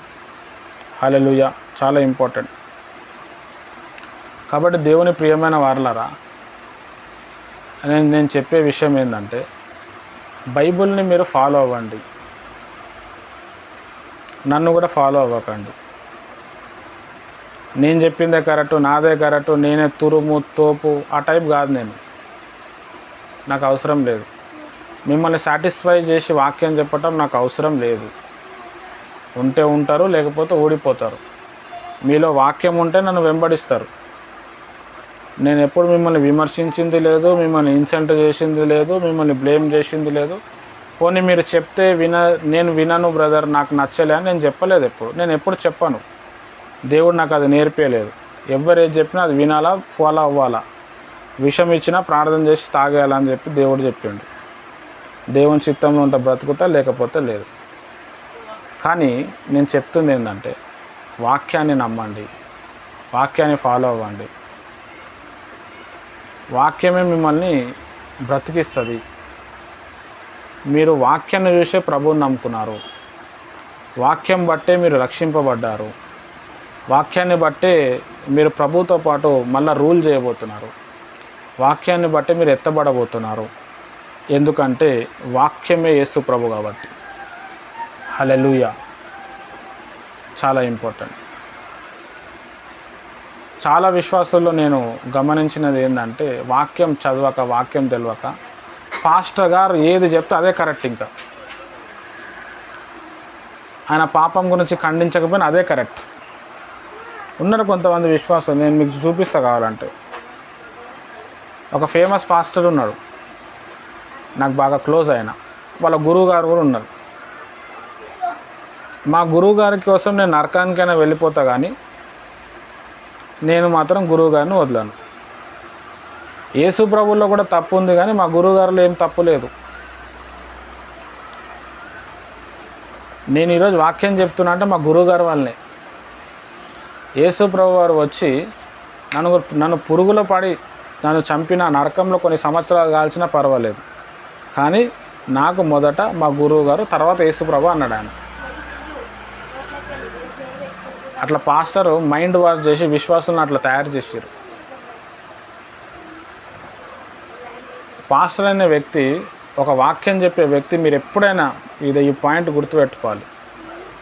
నువ్వు ఎక్కడైనా వాక్యం చెప్పు, దేని గురించైనా వాక్యం చెప్పు, మైండ్లో ఒకటి ఏం పెట్టుకోవాలంటే యేసు ప్రభు వల్లే వీళ్ళని తయారు చేయాలా అనే కాన్సెప్ట్లోనే వాక్యం చెప్పాలా. నీ సమస్తాన్ని కాపాడుకోవటానికి నీకోసం కాదు. మా ఆత్మీయ తండ్రి లోపల నేను గమనించింది ఏంటంటే, ఆయన తన సంఘం కోసము కొంతమందిని తయారు చేసుకున్నాడు. అది నాకు నచ్చలేదు, అది వదిలేసిన. మా పాస్టమ్మ చనిపోయింది మొన్న 9th నిన్న చనిపోయి 6 సంవత్సరాలు అవుతుంది. నా పుట్టినరోజు నెక్స్ట్ రోజే ఆమె చనిపోయింది. మా అయ్యగారు ఏమని చెప్పారంటే, పాస్టమ్మ చనిపోయింది కదా, ఆమె పరలోక రాజ్యం నుంచి మన సంఘాలని రూల్ చేస్తుందని చెప్పింది. హల్లెలూయా. దాన్ని అందరు ఫాలో అవుతున్నారు. పెళ్లి కార్డులో కూడా ఏముంటుందంటే, ఆత్మీయ తండ్రి అయిన సో అండ్ సో ఆమె దీవెనతో ఈ పెళ్లి జరుగుతుంది. చనిపోయిన ఆమె ఎట్లా దీవిస్తుందండి? నాకు అర్థం కాదు. మీరు అడగాల నన్ను. హల్లెలూయా. అక్కడ నాకు ఆమె చనిపోయిన తర్వాత ఇట్లాంటి బోధలు రాగానే షాక్ అయిపోయినాను నేను. అమ్మాయి రూట్ ఎటో పోతుందని వదిలేసిన. ఇంకా అట్లా చాలామంది ఉన్నారు. కొన్ని సంఘాల్లో చనిపోయిన భక్తుల వాళ్ళ పేర్లు చెప్పుకొని బతికేటోళ్ళు ఉన్నారు. వాళ్ళు భక్తులు, సేవ చేసారు, వాళ్ళొక సేవకులు, సేవ చేసి వెళ్ళిపోయింది, అయిపోయింది. వాళ్ళని దేవుని స్థానంలో తీసుకొస్తారు ప్రసంగాలు చెప్పుకుంటా. ప్రజలు నమ్ముతున్నారు. ఇక్కడ వరంగల్లో కర్ణాపురం అని చెప్పి ఒక ప్లేస్ ఉంటుంది. అక్కడ పాల్సన్ అయ్యగారు అని చెప్పి ఒక అయ్యగారు ఉంటారు. పెద్ద చర్చ్ అది, చాలా పెద్ద సంఘం అది. దాదాపుగా 120 కోట్లు ఏమైంది. విశ్వాసులే జస్ట్ ఓన్లీ పని చేసినందుకు 60 కోట్లు అయింది వాళ్ళ జీతం కట్టిస్తే. పాల్సన్ అయ్యగారు అని చెప్పి పెళ్లి చేసుకున్న గొప్ప దైవజనుడు ఉన్నాడు. ఆయన చెప్పులు విశ్వాసుల బీరువాలో ఉంటుంది, మీకు తెలుసా? ఆయన బనియన్లు, ఆయన వేసుకున్న లోపల వేసుకున్న బట్టలు, ఇవన్నీ విశ్వాసం. వాళ్ళు దాన్ని నమ్ములుతూ ఉంటారు. ఎవరికైనా దయ్యం పడితే ఆ చెప్పు చూసుకొని కొడితే అంట దయ్యాలు పోతాయంట. ఆయన మీద పాటలు పాడుతూ ఉంటారు. హల్లెలూయా. యేసు ప్రభుకి ఎంత స్థాయి ఇస్తారో అంతకంటే ఇంకెక్కువనే ఉంటుంది ఆడ. నిజం ఇది. నేను చెప్పేంత వరకు చాలామందికి తెలియదు. ఆయన ముందరనే పాట పాడతారు. పాల్సన్ అయ్యా నువ్వు గొప్పవాడివి, మమ్మల్ని రక్షించినావు అని చెప్పి పాట పాడితే ఈయన హెహే అని నవ్వుకుంటూ ఉంటాడు. హల్లెలూయా. మరి ఈయన చెప్పచ్చు కదా, ఇది కాదు బ్రదర్ తప్పు. వారు ఓన్లీ ఐస్ క్రీమ్ అమ్ముకునేటోడు, మంచి ప్రార్థన పరుడు, రాత్రి మొత్తం ప్రేయర్లో ఉంటాడు, 1 గంటనే నిద్రపోతాడు. చాలా గొప్ప అద్భుతాలు, స్వస్థతలు, చచ్చిపోయిన శవాలు లేపడం ఇవన్నీ చేసిండు ఆయన. కానీ యేసు ప్రభు స్థాయికి ఆయన కూడా వచ్చేసిండు. విశ్వాసులు అట్లా హైప్ ఇస్తే ఆయన ఎక్కిపోయాడు. ఇంకా మా తెలంగాణలో ఎట్లుంటుందంటే, ఫస్ట్ ఆఫ్ ఆల్ ఎవరిని నమ్మరు. ఒకసారి నమ్మితే మాత్రం వదలరు, ప్రాణం ఇచ్చేస్తారు. ఇక అది మంచా చెడ ఏం చూడరు. తెలంగాణ బ్లడ్డే అట్లుంటుంది. హల్లెలూయా. ఆయన చెప్పులు ఉంటాయి బీరువాలో, ఆయన ఫోటో ఉంటే ఆ ఫోటోకు దండం వేస్తారు, ప్రత్యేకంగా దానికి పూలు పెడతారు. సార్ ఇంకా బతికే ఉన్నాడు. హల్లెలూయా. ఒక దైవజనుడు దేవుని పేరు మీద వచ్చిండు, సేవ చేసి కథం అయిపోయి ఆయన దగ్గరికి వెళ్ళి దేవుడు వాక్యం నేర్చుకోవాలి అంతే. ఆయనని దేవుడు చేయటం ఏందండి? హల్లెలూయా. ఇంకా ఇట్లా చాలా ఉన్నాయి చెప్పుకుంటా పోతే. కాబట్టి దేవుని ఇంత డీప్గా ఇంత అనలైజ్ చేసి ఎవ్వడు చెప్పాడు మీకు. ఈ వాక్యం వినిన తర్వాత 2 జరుగుతాయి. అయితే నన్ను ప్రేమిస్తారు, లేదంటే నన్ను వదిలేసుకుంటారు. 2 జరుగుతాయి. బ్రదర్ నా కళ్ళు ఓపెన్ చేసినావంటే వాడు నన్ను ప్రేమిస్తాడు, నువ్వు మా అయ్య గారికే చెప్పినావంటే నన్ను వదిలేస్తారు. 2 జరుగుతాయి అన్నమాట. ఏదో ఒకటి. ఏది జరిగినా ఏం లేదు, నేను ఉన్నది చెప్పాను. లేదు బ్రదర్ నువ్వు చెప్పింది రాంగ్ అంటే నిరూపించాలి, ఒప్పుకుంటాను నేను కూడా. నా ముందర ఎవరన్నా చూపించాలి. హల్లెలూయా. చాలా ఇంపార్టెంట్.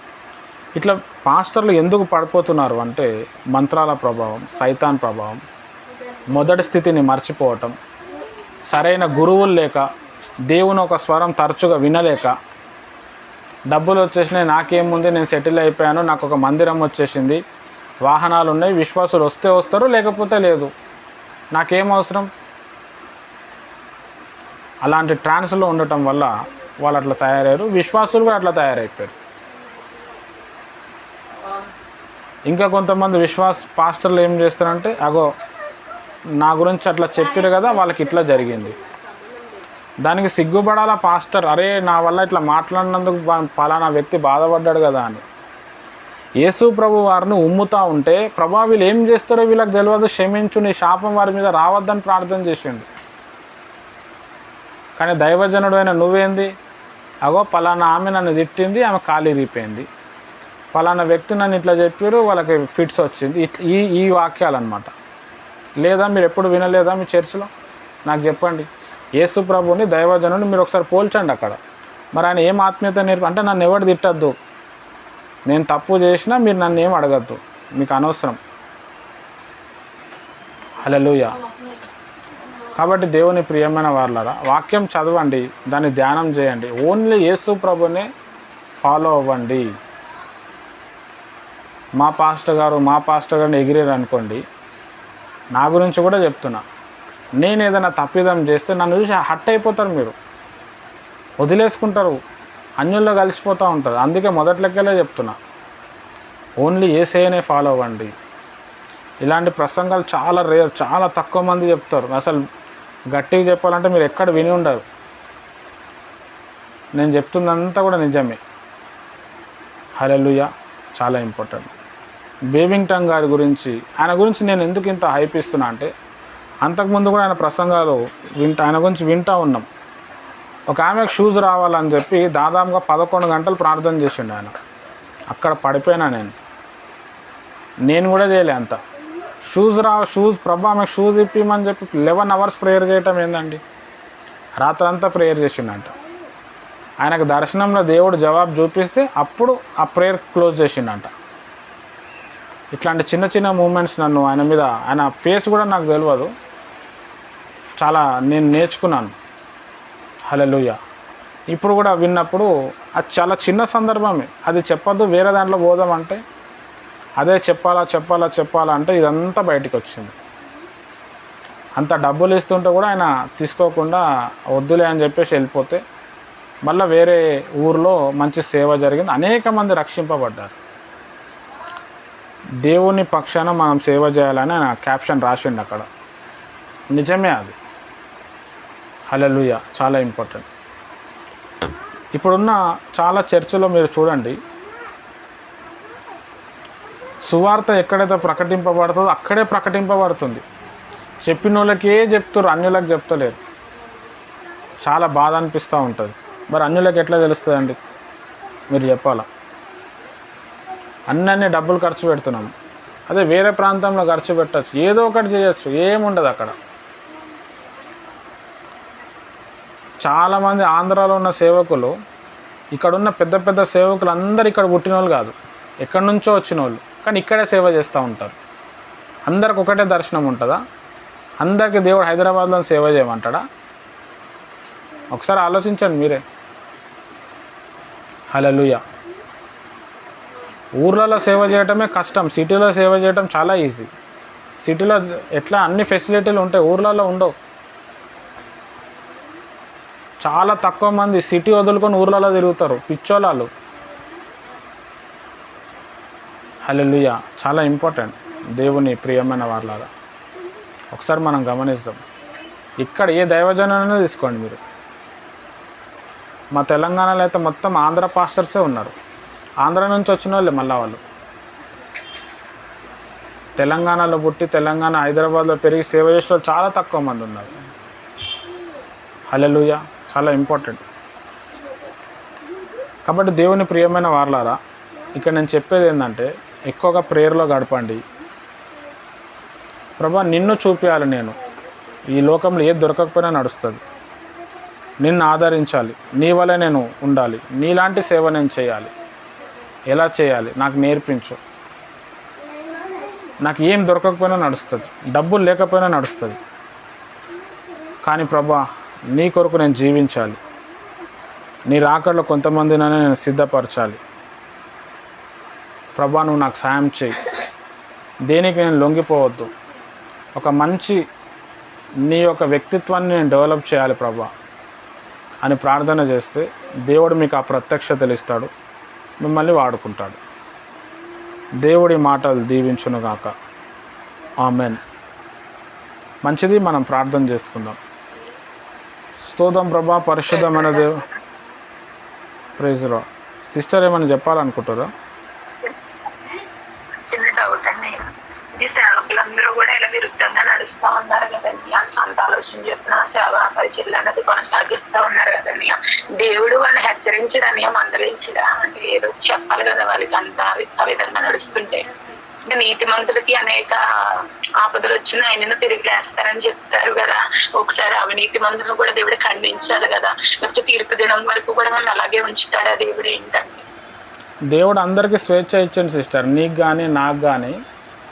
అందుకే అక్కడ ఏమని చెప్పినంటే బుద్ధి గల కన్యకలు ఎత్తబడతారు, బుద్ధి లేని వాళ్ళు పడిపోతారు. 10 మంది కన్యకలు ఉన్నారు. వాళ్ళు బుద్ధిమంతులు ఏం చేశారు? నూనెను కాపాడుకున్నారు, వాళ్ళ పిలుపును కాపాడుకోరు, పెళ్లి కొడుకు కోసం రెడీ అయ్యారు. బుద్ధి లేని వాళ్ళు నిద్రపోయారు, వచ్చినప్పుడు చూసుకుందాం అనుకున్నారు. చాలా సేవకులు దేవుడు వాళ్ళకి హెచ్చరికలు ఇస్తూ ఉంటాడు, వాళ్ళకి తెలిసినా కానీ వాళ్ళు అదే మైకంలో ఉంటారు. రెండోది సైతాన్ ఎఫెక్ట్ ఉంటుంది వాళ్ళకి, వారి లోపల సైతాన్ నుండి పని చేస్తూ ఉంటాడు. సైతాన్ ఎఫెక్ట్ ఉండటం వల్ల కూడా వాళ్ళు ఆ విధంగా ఉంటారు. అట్లా చాలా రకాలుగా మనుషులు ఉంటారు, సైతాన్ చేత పీడింపబడుతూ ఉంటారు. అందుకే వాళ్ళు ఆ విధంగా ఉంటారు. వారి కోసం మనం ప్రేయర్ చేయాలి. నేను ఇప్పటివరకు చెప్పిన ప్రసంగం సారాంశం ఏంటంటే, మీరు వాళ్ళని ఫాలో అవ్వద్దని చెప్తున్నా. వారు ఇలాంటి వాళ్ళు, వాళ్ళని ఫాలో అవ్వద్దు, మీరు ఒక ట్రెండ్ సెట్ చేయండి అని చెప్తున్నా.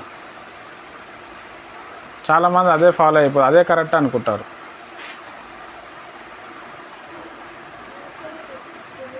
ఇంకెవరికైనా డౌట్ ఉంటే అడగండి.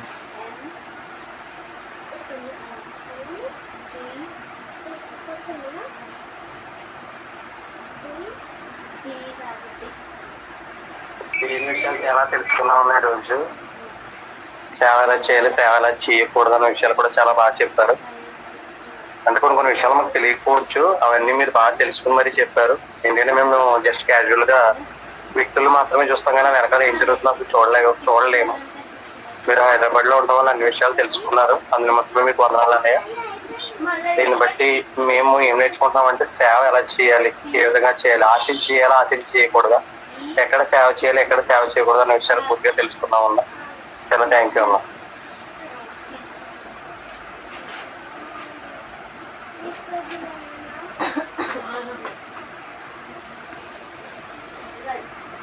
Okay brother, thank you brother. నేను ఈరోజు ఈ వాక్యం చెప్పడానికి కారణం ఏంటంటే, మీరు బైబిల్ని ఫాలో అవ్వండి, దైవజనుని ప్రేమించాలి, దైవజనుని కోసం ప్రేయర్ చేయాలి, దైవజనుని ఆదరించాలి, దైవజనునికి సపోర్ట్ చేయాలి, అన్నీ చేయాలి. కానీ ఆ దైవజనుడే నాకు సర్వస్వం అని చెప్పి దాన్ని ఫాలో అవ్వద్దు. ఏర్పరచబడిన వారు కూడా మోసపోయేది ఇక్కడే అన్నమాట. అంటే మనం పరలోకం పోయే స్టేజ్ ఉంటుంది, ఆ దైవజనుని ఫాలో అవటం వల్ల అదే కరెక్ట్ అనుకుని మనం రాంగ్ రూట్లో వెళ్ళిపోతాం. ఎందుకంటే కొంతమంది సేవకులది లైఫ్ విన్నప్పుడు చాలా బాధ అనిపిస్తుంది. అరే వాళ్ళు ప్రసంగం ఏంది అట్లా చెప్తున్నారు, రియల్ లైఫ్ ఏంది ఇట్లుందని. దానివల్ల అమాయకమైన ప్రజలు ఇబ్బంది పడుతున్నారు. దానికి మనం వాళ్ళ సేవ ఎందుకు చేయాలి? సైతాన్ కుట్ర ఉంది, మంత్రాలు వేస్తున్నారు, సేవకులందరూ పాపంలో పడాలి, వ్యభిచారంలో రావాలి, వ్యభిచారంలో పట్టబడాలని మంత్రాలు వేస్తున్నారు, కంటిన్యూస్గా వేస్తున్నారు. దీనివల్ల కూడా సేవకులకు ఎఫెక్ట్ అవుతుంది. అయితే నేను మీకు చెప్పేది ఏంటంటే, మీరు ఇది ఫాలో అవ్వద్దు, దేవుని వాక్యాన్ని ఫాలో అవ్వాలి. శాంసల్ ఎబోలా అని చెప్పి వైఎంసీఏలో ఒక పాస్టర్ ఉంటాడు, మన దయామన్ అక్క గారు, తర్వాత నాగేశ్వర అంకుల్ గారు మాంత్రికులకే ఛాలెంజ్ అని చెప్పి ఆయన టీవీలో స్పాన్సర్ వేస్తే పాపం వీళ్ళు డబ్బులు పెట్టి వెళ్ళారు. దయామన్ అక్క అయితే బంగారం తాకట్టు పెట్టి వెళ్ళింది, అక్కడ పోతే విడుదల వస్తుందని. కొన్ని రోజుల తర్వాత ఏమని తెలిసిందంటే, ఆయన మొత్తం చేతపడి మంత్రాలు, కోయ వాళ్ళ దగ్గర మంత్రాలు నేర్చుకొని చర్చిలో వచ్చే విశ్వాసుల మీద శక్తులు పంపిస్తున్నాడు. వాళ్ళు ఎగురుతున్నారు, మళ్ళీ ఈయనపై సైతానా పో, ఏసునామంలో పో అని చెప్పి బంధిస్తున్నాడు, కింద పడేస్తున్నాడు. చాలా ఇంపార్టెంట్. దాన్ని చూసి విశ్వాసులు అమ్మ ఆ దైవజనుడు అట్లా చేస్తున్నా ఇట్లా చేస్తున్నా అని చెప్పి ఫాలో అయిపోయిన వాళ్ళు ఎంతోమంది ఉన్నారు. మరి ఇంకా నువ్వేం సేవ చేసినట్టు? వాళ్ళ వాళ్ళ అత్త మామనే చెప్తున్నారు, ఆయన మా అల్లుడు కాదు, ఆమె మా కూతురు కాదు. విశ్వాసికి బాగా లేకపోతే కాలు మీద కడుపు మీద కాలేసి తొక్కుతారంట వాళ్ళు. విశ్వాసాలు అక్కడ వాళ్ళు చెప్తున్నారు. ఎంతోమంది వదిలేసి వెళ్ళిపోయారు. అమ్మాయిలను చాలామందిని పాడు చేసేసిండు వశీకరణ శక్తి వాడి. ఇట్లాంటివి మనం విన్నప్పుడు ఎట్లుంటుందండి మీరు చెప్పండి నాకు. విశ్వాసులు ఎంతో అభిమానించి అరే ఈయన ఇట్లాంటోడా అని చెప్పి గుండె బాగిపోయి కొంతమంది ఎవ్వరికి చెప్పుకోలేక సూసైడ్ చేసుకునే వాళ్ళు కూడా ఉన్నారు. కొంతమంది పాస్టర్లు అయితే విశ్వాసునే చంపేసి దాన్ని సూసైడ్గా క్రియేట్ చేసి పోలీసు వాళ్ళకి అందరికీ డబ్బులు ఇచ్చి ఆ విధంగా మేకప్ చేసిన వాళ్ళు ఉన్నారు. ఇవన్నీ బయటకు వచ్చినప్పుడు నాలాంటి వ్యక్తికి విన్నప్పుడు ఎట్లుంటుంది మీరు చెప్పండి. మళ్ళా నేను మంచిగా అభిమానించే సేవకులే మళ్ళీ వాళ్ళు. దాన్ని బట్టి నాకు అర్థమైన విషయం ఏంటంటే అమ్మో ఓన్లీ దేవుణ్ణే ఫాలో అవ్వాలి, దేవుడి దగ్గర ఏదైనా నేర్చుకోవాలి అనేది అర్థమైంది. చాలా ఇంపార్టెంట్. రైట్. ఇంకెవరికి ఏదైనా డౌట్ ఉంటుంది?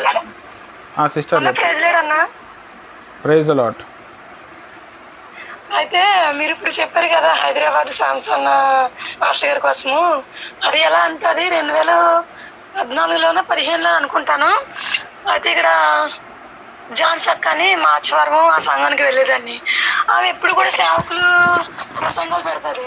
పెట్టినప్పుడు సడన్గానే ఆ సాంసన్ ఫాస్ట్ గారిది వచ్చింది. వస్తే అప్పుడు నువ్వు 2 సంవత్సరాల నుంచి మంత్రాల ప్రభావంతో బాధపడుతున్నావు కదా, అలానే హైదరాబాద్ అలానే దిక్కుదని అడ్రస్ రాసి నాకు ఇచ్చింది. ఇస్తే నేనేం చేశాను, సరే కదా మనకి విడుదల కావాలి, మనం చాలా ఇబ్బందులు పడుతున్నాము, చాలా అప్పుల పాలు అయిపోతున్నాము.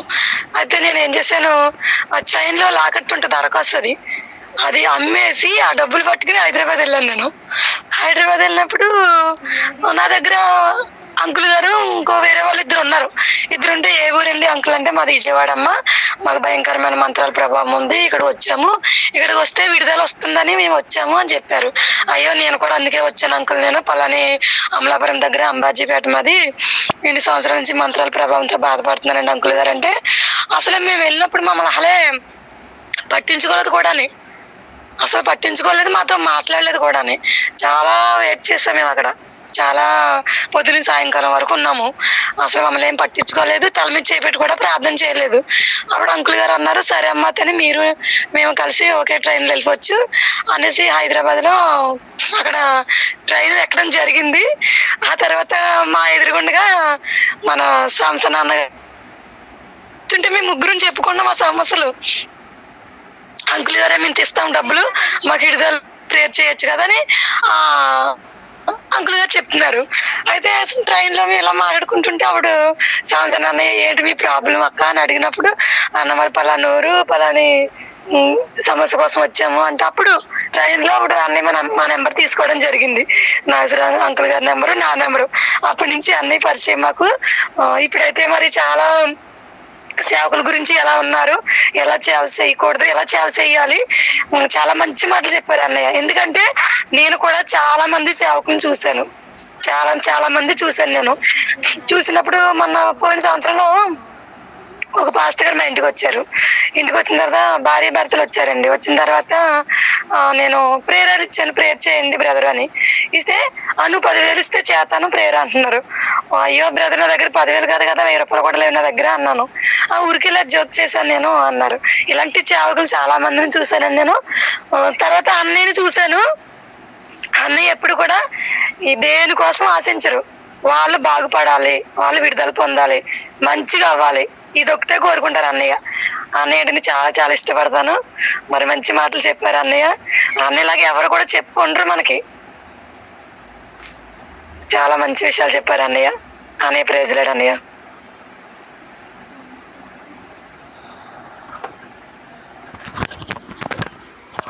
ప్రైజ్ రాడ్ అన్నయ్య, చిన్న డౌట్. అంటే పాస్టర్ల మీద మంత్రాలు చేస్తున్నారని అంటున్నారు కదన్నయ్య, అందువల్ల వాళ్ళు పడిపోతున్నారు, వ్యభిచారంలో పట్టబడుతున్నారు, ఆ విధంగా తయారైపోతున్నారు అని చెప్తున్నారు కదా. దేవుడి వాక్యం ఉంది కదయ్య, నీకును నాకును విరుద్ధంగా రూపించబడిన ఈ ఆయుధము కూడా వర్ధిల్లదని. మరి ఆ యొక్క వాగ్దానాన్ని దేవుడు వాళ్ళ పట్ల నెరవేరుస్తూ రావాలి కదా. ఈ యొక్క మంత్రపు శక్తి వాళ్ళ మీద పని చేయకుండా దేవుడు చేయాలి కదా.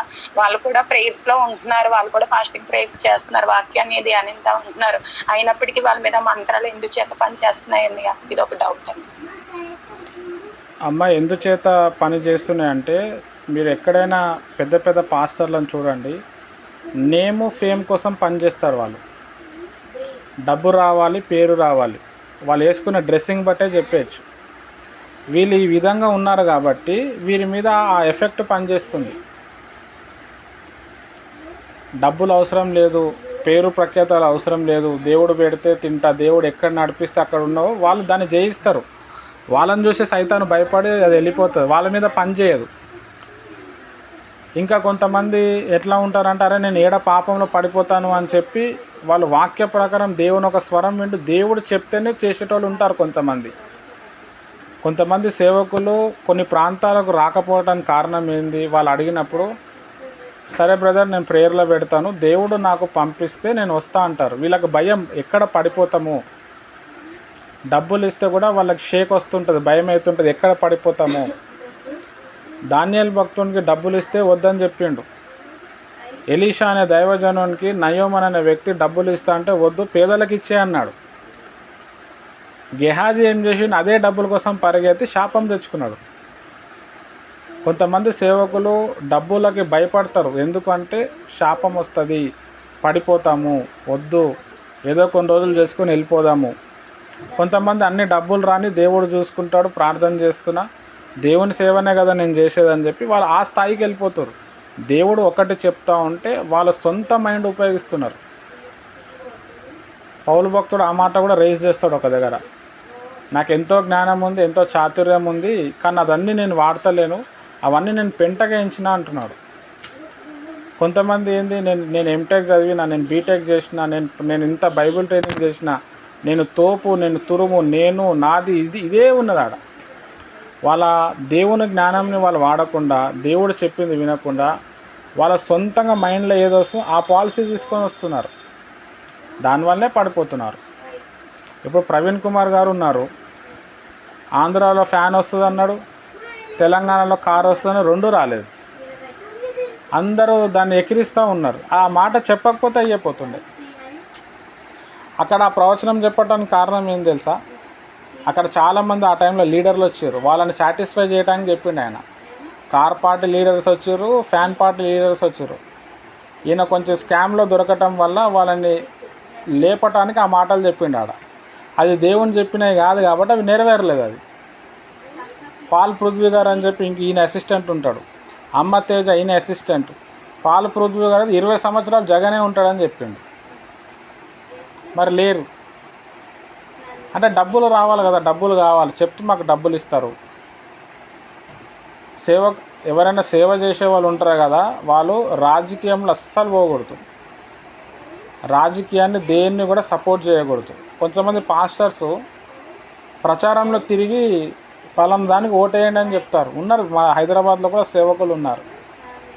నువ్వు యేసు ప్రభునే ప్రచారం చేయాలా, యేసు ప్రభునికే నువ్వు ఏదైనా చేయాలి. నువ్వు సేవ చేయాలనుకుంటే సేవకునివి అయితే నువ్వు పలానా పార్టీ గురించి చెప్పడం చాలా తప్పు. ఇట్లా ఉండటం వల్ల సైతాన్ వీనికి ఈ ఆశ ఉందని చెప్పి దాంట్లో పడేస్తుంది. ఒకటి డబ్బు విషయంలో పడేస్తుంది, రెండోది అమ్మాయిల విషయంలో పడేస్తుంది, మూడోది పదవి కాంక్షలో పడేస్తుంది. ఈ మూడిటి విధంగానే సైతాన్ పనిచేస్తుంది. శరీరాశ, నేత్రాశ, జీవపు డంబం, ఈ మూడు విధానంలో పడిపోతున్నారు సేవకులు. ఈ మూడింటిని తెలుసుకొని దూరం ఉన్నారా, వాడిని పడేయటం ఎవరి వల్ల కాదు. సైతాన్ ఎవరికైనా పడేసి ఈ మూడు విషయాల్లోనే, శరీరాశ, నేత్రాశ, జీవపు డంబము. నేనది నాది పదవికాంక్ష, జీవపు డంబము అంటే శరీరాశ, నేత్రాశ, కనిపించింది నాకు కావాలి, నేను పెద్ద సేవకుడిని అయిపోవాలా, పెద్ద మందిరం కట్టాలా, పైసలు లేవు, పైసలు అడుగుదాం. అప్పుడు ట్రైన్లో నేను నాగేశ్వర అంకుల్ నాతో చెప్తున్నాను, బ్రదర్ నేను ఒక 10,000 ఇచ్చేస్తా బ్రదర్, ఆయనకు విడుదల అయితే, ఒకవేళ విడుదల అయితే 50,000 కూడా ఇస్తానంటున్నాడు. శాంసన్ ఎబోలా బ్రదర్ గారు అప్పుడు క్రిస్మస్ టైంలో క్రిస్మస్ మీటింగ్కి మీరు డబ్బులు ఇవ్వండి అని డైరెక్ట్ అడుగుతున్నాడు ఆయన. కనీసం వీళ్ళకి తినటానికి తిండి కూడా పెట్టలేడు ఆయన, నీళ్ళు కూడా లేకుండే. 2 సార్లు పాపం ఫ్యామిలీని తీసుకొని వచ్చిండు. కనీసం మీరు ఉన్నారా, తిన్నారా, చచ్చిపోయారా, అయ్యో నా కోసం అంత దూరం వచ్చారు కదా, ఏం లేదు. యోహాను సువార్త మనం చదివినప్పుడు ఎవరైనా నీకు 1 కిలోమీటర్ వెళ్ళుమంటే వాళ్ళతో పాటు 4 కిలోమీటర్ వెళ్ళిరా అని చెప్పిండు. ఎవరైనా షర్ట్ అడిగితే లోపల ఉన్న బంజను కూడా ఇచ్చేయమని చెప్పిండు. మరి అదేం కనబడలేదు అక్కడ. చాలా ఇంపార్టెంట్. ఇంకొక విషయం ఏంటంటే, ఏ దైవజనుడు వరాలని చూసి మనం ఫాలో అవ్వద్దు. వరాలు ఆత్మీయతను పెంచవు, ఫలాలు ఆత్మీయత పెంచుతుంది. ఎన్ని వరాలు ఉన్నా ఫలం లేకపోతే వేస్ట్. ఇప్పుడు సేవకులు పడిపోతున్నారని ఎందుకు పడిపోతున్నారు, నీతిమంతులు లేవాలని అంటారు కదా, వాళ్ళ లోపల ఆశా నిగ్రహం అనే ఫలం లేదు. అన్ని ఫలాల కంటే ఆశా నిగ్రహం ఫలం ఇంపార్టెంట్. సెల్ఫ్ కంట్రోల్ అనేది ఇంపార్టెంట్. వాళ్ళకి సెల్ఫ్ కంట్రోల్ లేదు, అందుకే పడిపోతారు వాళ్ళు. ఒకటేమో మంత్రాల ప్రభావము, సెల్ఫ్ కంట్రోల్ లేదు. అన్నీ మనకు ఉండాలి. ప్రేమ ఉండాలి, మంచితనం ఉండాలి, దయాళుత్వం ఉండాలి, ఆశా నిగ్రహం ఉండాలి, ఓపిక ఉండాలి, ఇవన్నీ ఉండాలి. నీకు ఏ వరం లేకపోయినా నడుస్తుంది. ఎన్ని వరాలు ఉన్నా ఫలం లేకపోతే వేస్టు. చచ్చిపోయే వరం ఉందనుకోండి, చచ్చిపోయే శవాన్ని లేపే వరం ఉందనుకోండి, ప్రార్థన చేస్తే లేచిండు, ఆ లేచిన వ్యక్తికి 1 గ్లాసు నీళ్ళు ఇవ్వకపోతే, అప్పుడప్పుడు పోయి ఆయనకు వాక్యమైన అన్నం పెట్టకపోతే, ఆయనకు మంచి చెడ్డ అనే ప్రేమ చూపించకపోతే, నువ్వు చచ్చిపోయిన శవాన్ని లేపి వేస్ట్ అక్కడ. అదే చచ్చిపోయే స్టేజ్లో ఉన్నాడు, అతన్ని ప్రేమించి ఆదరించి ధైర్య మాటలు చెప్పినప్పుడు ఆ మరణంలోకి ఆయన బయటికి వస్తాడు. చాలా ఇంపార్టెంట్. చాలామందికి ఏంది, ఫలానా దైవజనుడికి వరం ఉంది, మనం పోదాము. ఫలం ఎవరు చూస్తలేరు. వరం గొప్పదా, ఫలం గొప్పదా అంటే ఫలమే గొప్పది. హల్లెలూయా. కాబట్టి అందుకే బైబిల్లో కూడా ఏమని చెప్పిందంటే, ప్రేమ లేనివాడు ఆయన వాడు కాదు, ఎందుకంటే దేవుడే ప్రేమ అన్నాడు. నేను ఎన్ని పాటలు పాడినా, ఎన్ని అద్భుతాలు చేసినా, వాక్యం ఎంత డీప్గా చెప్పినా, నా లోపల ప్రేమ లేకపోతే వేస్ట్ అని పౌలు భక్తుడు 13 కొరింథీయుల 13 అధ్యాయంలో చెప్పిండు. క్రైస్తవ సంఘంలో ఈ ప్రేమ అనేదే లేదు. కాబట్టి మీ అందరికి ఒక మెయిన్ పాయింట్ ఒకటి ఏం చెప్తున్నా అంటే, మనం ఇప్పుడు కాన్ఫరెన్స్ ప్రేయర్లో మనం ఉన్నాము. ఒక తల్లి పిల్లలుగా మనం ఒకరి కోసం మనం ఒకరు ప్రేయర్ చేసుకుంటున్నాం, ఒకరి కోసం ఒకరు భరించుకుంటున్నాం. మన కాన్ఫరెన్స్ ప్రేయర్లో ఎవరైనా చనిపోయినారు, ఎవరైనా ప్రభువునందు నిద్రిస్తే వాళ్ళ కుటుంబానికి మనం వెళ్ళి మనం అందరం పరామర్శించాలి. ఇది సహవాసంలో ఒక ఫలం పొందుకోవటానికి ఇది ఇంపార్టెంట్ అన్నమాట. ఏదో జస్ట్ ప్రేయర్ చేయటం నా బాధ్యత అనేది కాదు. ఇప్పుడు నేనున్నాను, మీ దగ్గరకు వస్తున్నాను, నాకేమైనా మీరు రావాలి, మన సంఘస్థులకు ఎవరికేమైనా రావాలి, అది ఉండాలి. అది లేక మీరు ఎన్ని జాబులు చేసినా, ఎన్ని డబ్బులు సంపాదించినా వేస్ట్ అక్కడ. తోటి సహోదరుని నువ్వు ప్రేమించినప్పుడు, తోటి సహోదరుడు ఇబ్బందులో ఉన్నప్పుడు కనీసం నువ్వు ధైర్యం మాటలు చెప్పకపోతే, వారి ఇంటికి ఒక్కసారి కూడా నువ్వు వెళ్ళకపోతే నువ్వు ఏం ప్రేమించినట్టు? ఇది తర్వాత ఎప్పుడో చెప్దాం అనుకున్నాను, ఇప్పుడు మూమెంట్ వచ్చింది కాబట్టి ఇప్పుడు నేను చెప్తున్నాను. సంఘం యొక్క మెయిన్ ఇంపార్టెన్స్ అన్నమాట. ఒక కుటుంబం, మనము సంఘంలోనే కలిసిమెలిసి ఉండకపోతే పరలోక రాజ్యంలో ఏముంటామండి? మీరు చెప్పండి నాకు. సంఘమే దేవుని యొక్క రాజ్యం, పరలోక రాజ్యం సంఘంలోనే ఉంటుంది. అక్కడే లేనప్పుడు పరలోక రాజ్యం పోలేం మనం. పరలోక రాజ్యం పోవాలంటే సంఘంలో మనం అకౌంట్ ఓపెన్ చేయాలి, సంఘంలో సభ్యునిగా ఉండాలి, సంఘంలో అందరినీ ప్రేమించాలి, భరించాలి, ప్రేమించాలి. ఇది లేకుండా నాకు ఎవరితో సంబంధమే లేదు, నాది నేను వచ్చినా కానుక ఇచ్చినా వెళ్ళిపోయినా. పెద్ద చర్చలలో ఇదే జరుగుతుంది. పక్కన ఎవడు కూర్చున్నాడో తెలియదు, ఎందుకు కూర్చున్నాడో తెలియదు, వాని బాధ ఏందో తెలియదు. ఇంకా అయ్యగారు చెప్తారు, వానికి ఎవరికి ఫోన్ నెంబర్ ఇవ్వద్దు, వాళ్ళు దొంగలు అని చెప్తారు. మరి ఇంకేందండి సంఘం? మీరు చెప్పండి నాకు. బైబిల్ ఇవన్నీ చదివితే మనకు యాకోబు పత్రికలో, పౌలు భక్తుడి పత్రికల్లో ఉంటుంది. రైట్. దేవుడి మాటలు దీవించును గాక. మనం ప్రార్థన చేసుకుందాం. స్తోత్రం తండ్రి, పరిశుద్ధమైన దేవా నీకే వందనాలు. అందరినీ ప్రభా నీ ప్రేమతో నింపండి. మీరే బలపరచండి, నూతనపరచండి, అలంకరించండి, ఆత్మకార్యాలు జరిగించండి. వీరిని దర్శించు, వీరికున్న బంధకాలు బలహీనతలను కొట్టివేయి, నెమ్మదివ్వండి.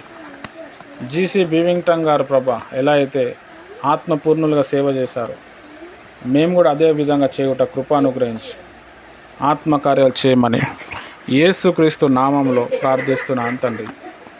ఆమెన్. ప్రభు అయిన యేసుక్రీస్తు కృప, తన ఒక పరిశుద్ధ ఆత్మ సహవాసం ముఖ్యంగా మీకు సదాకాలం తోడే నడిపించును గాక. ఆమెన్. అందరికీ praise the Lord. Thank you. Bye.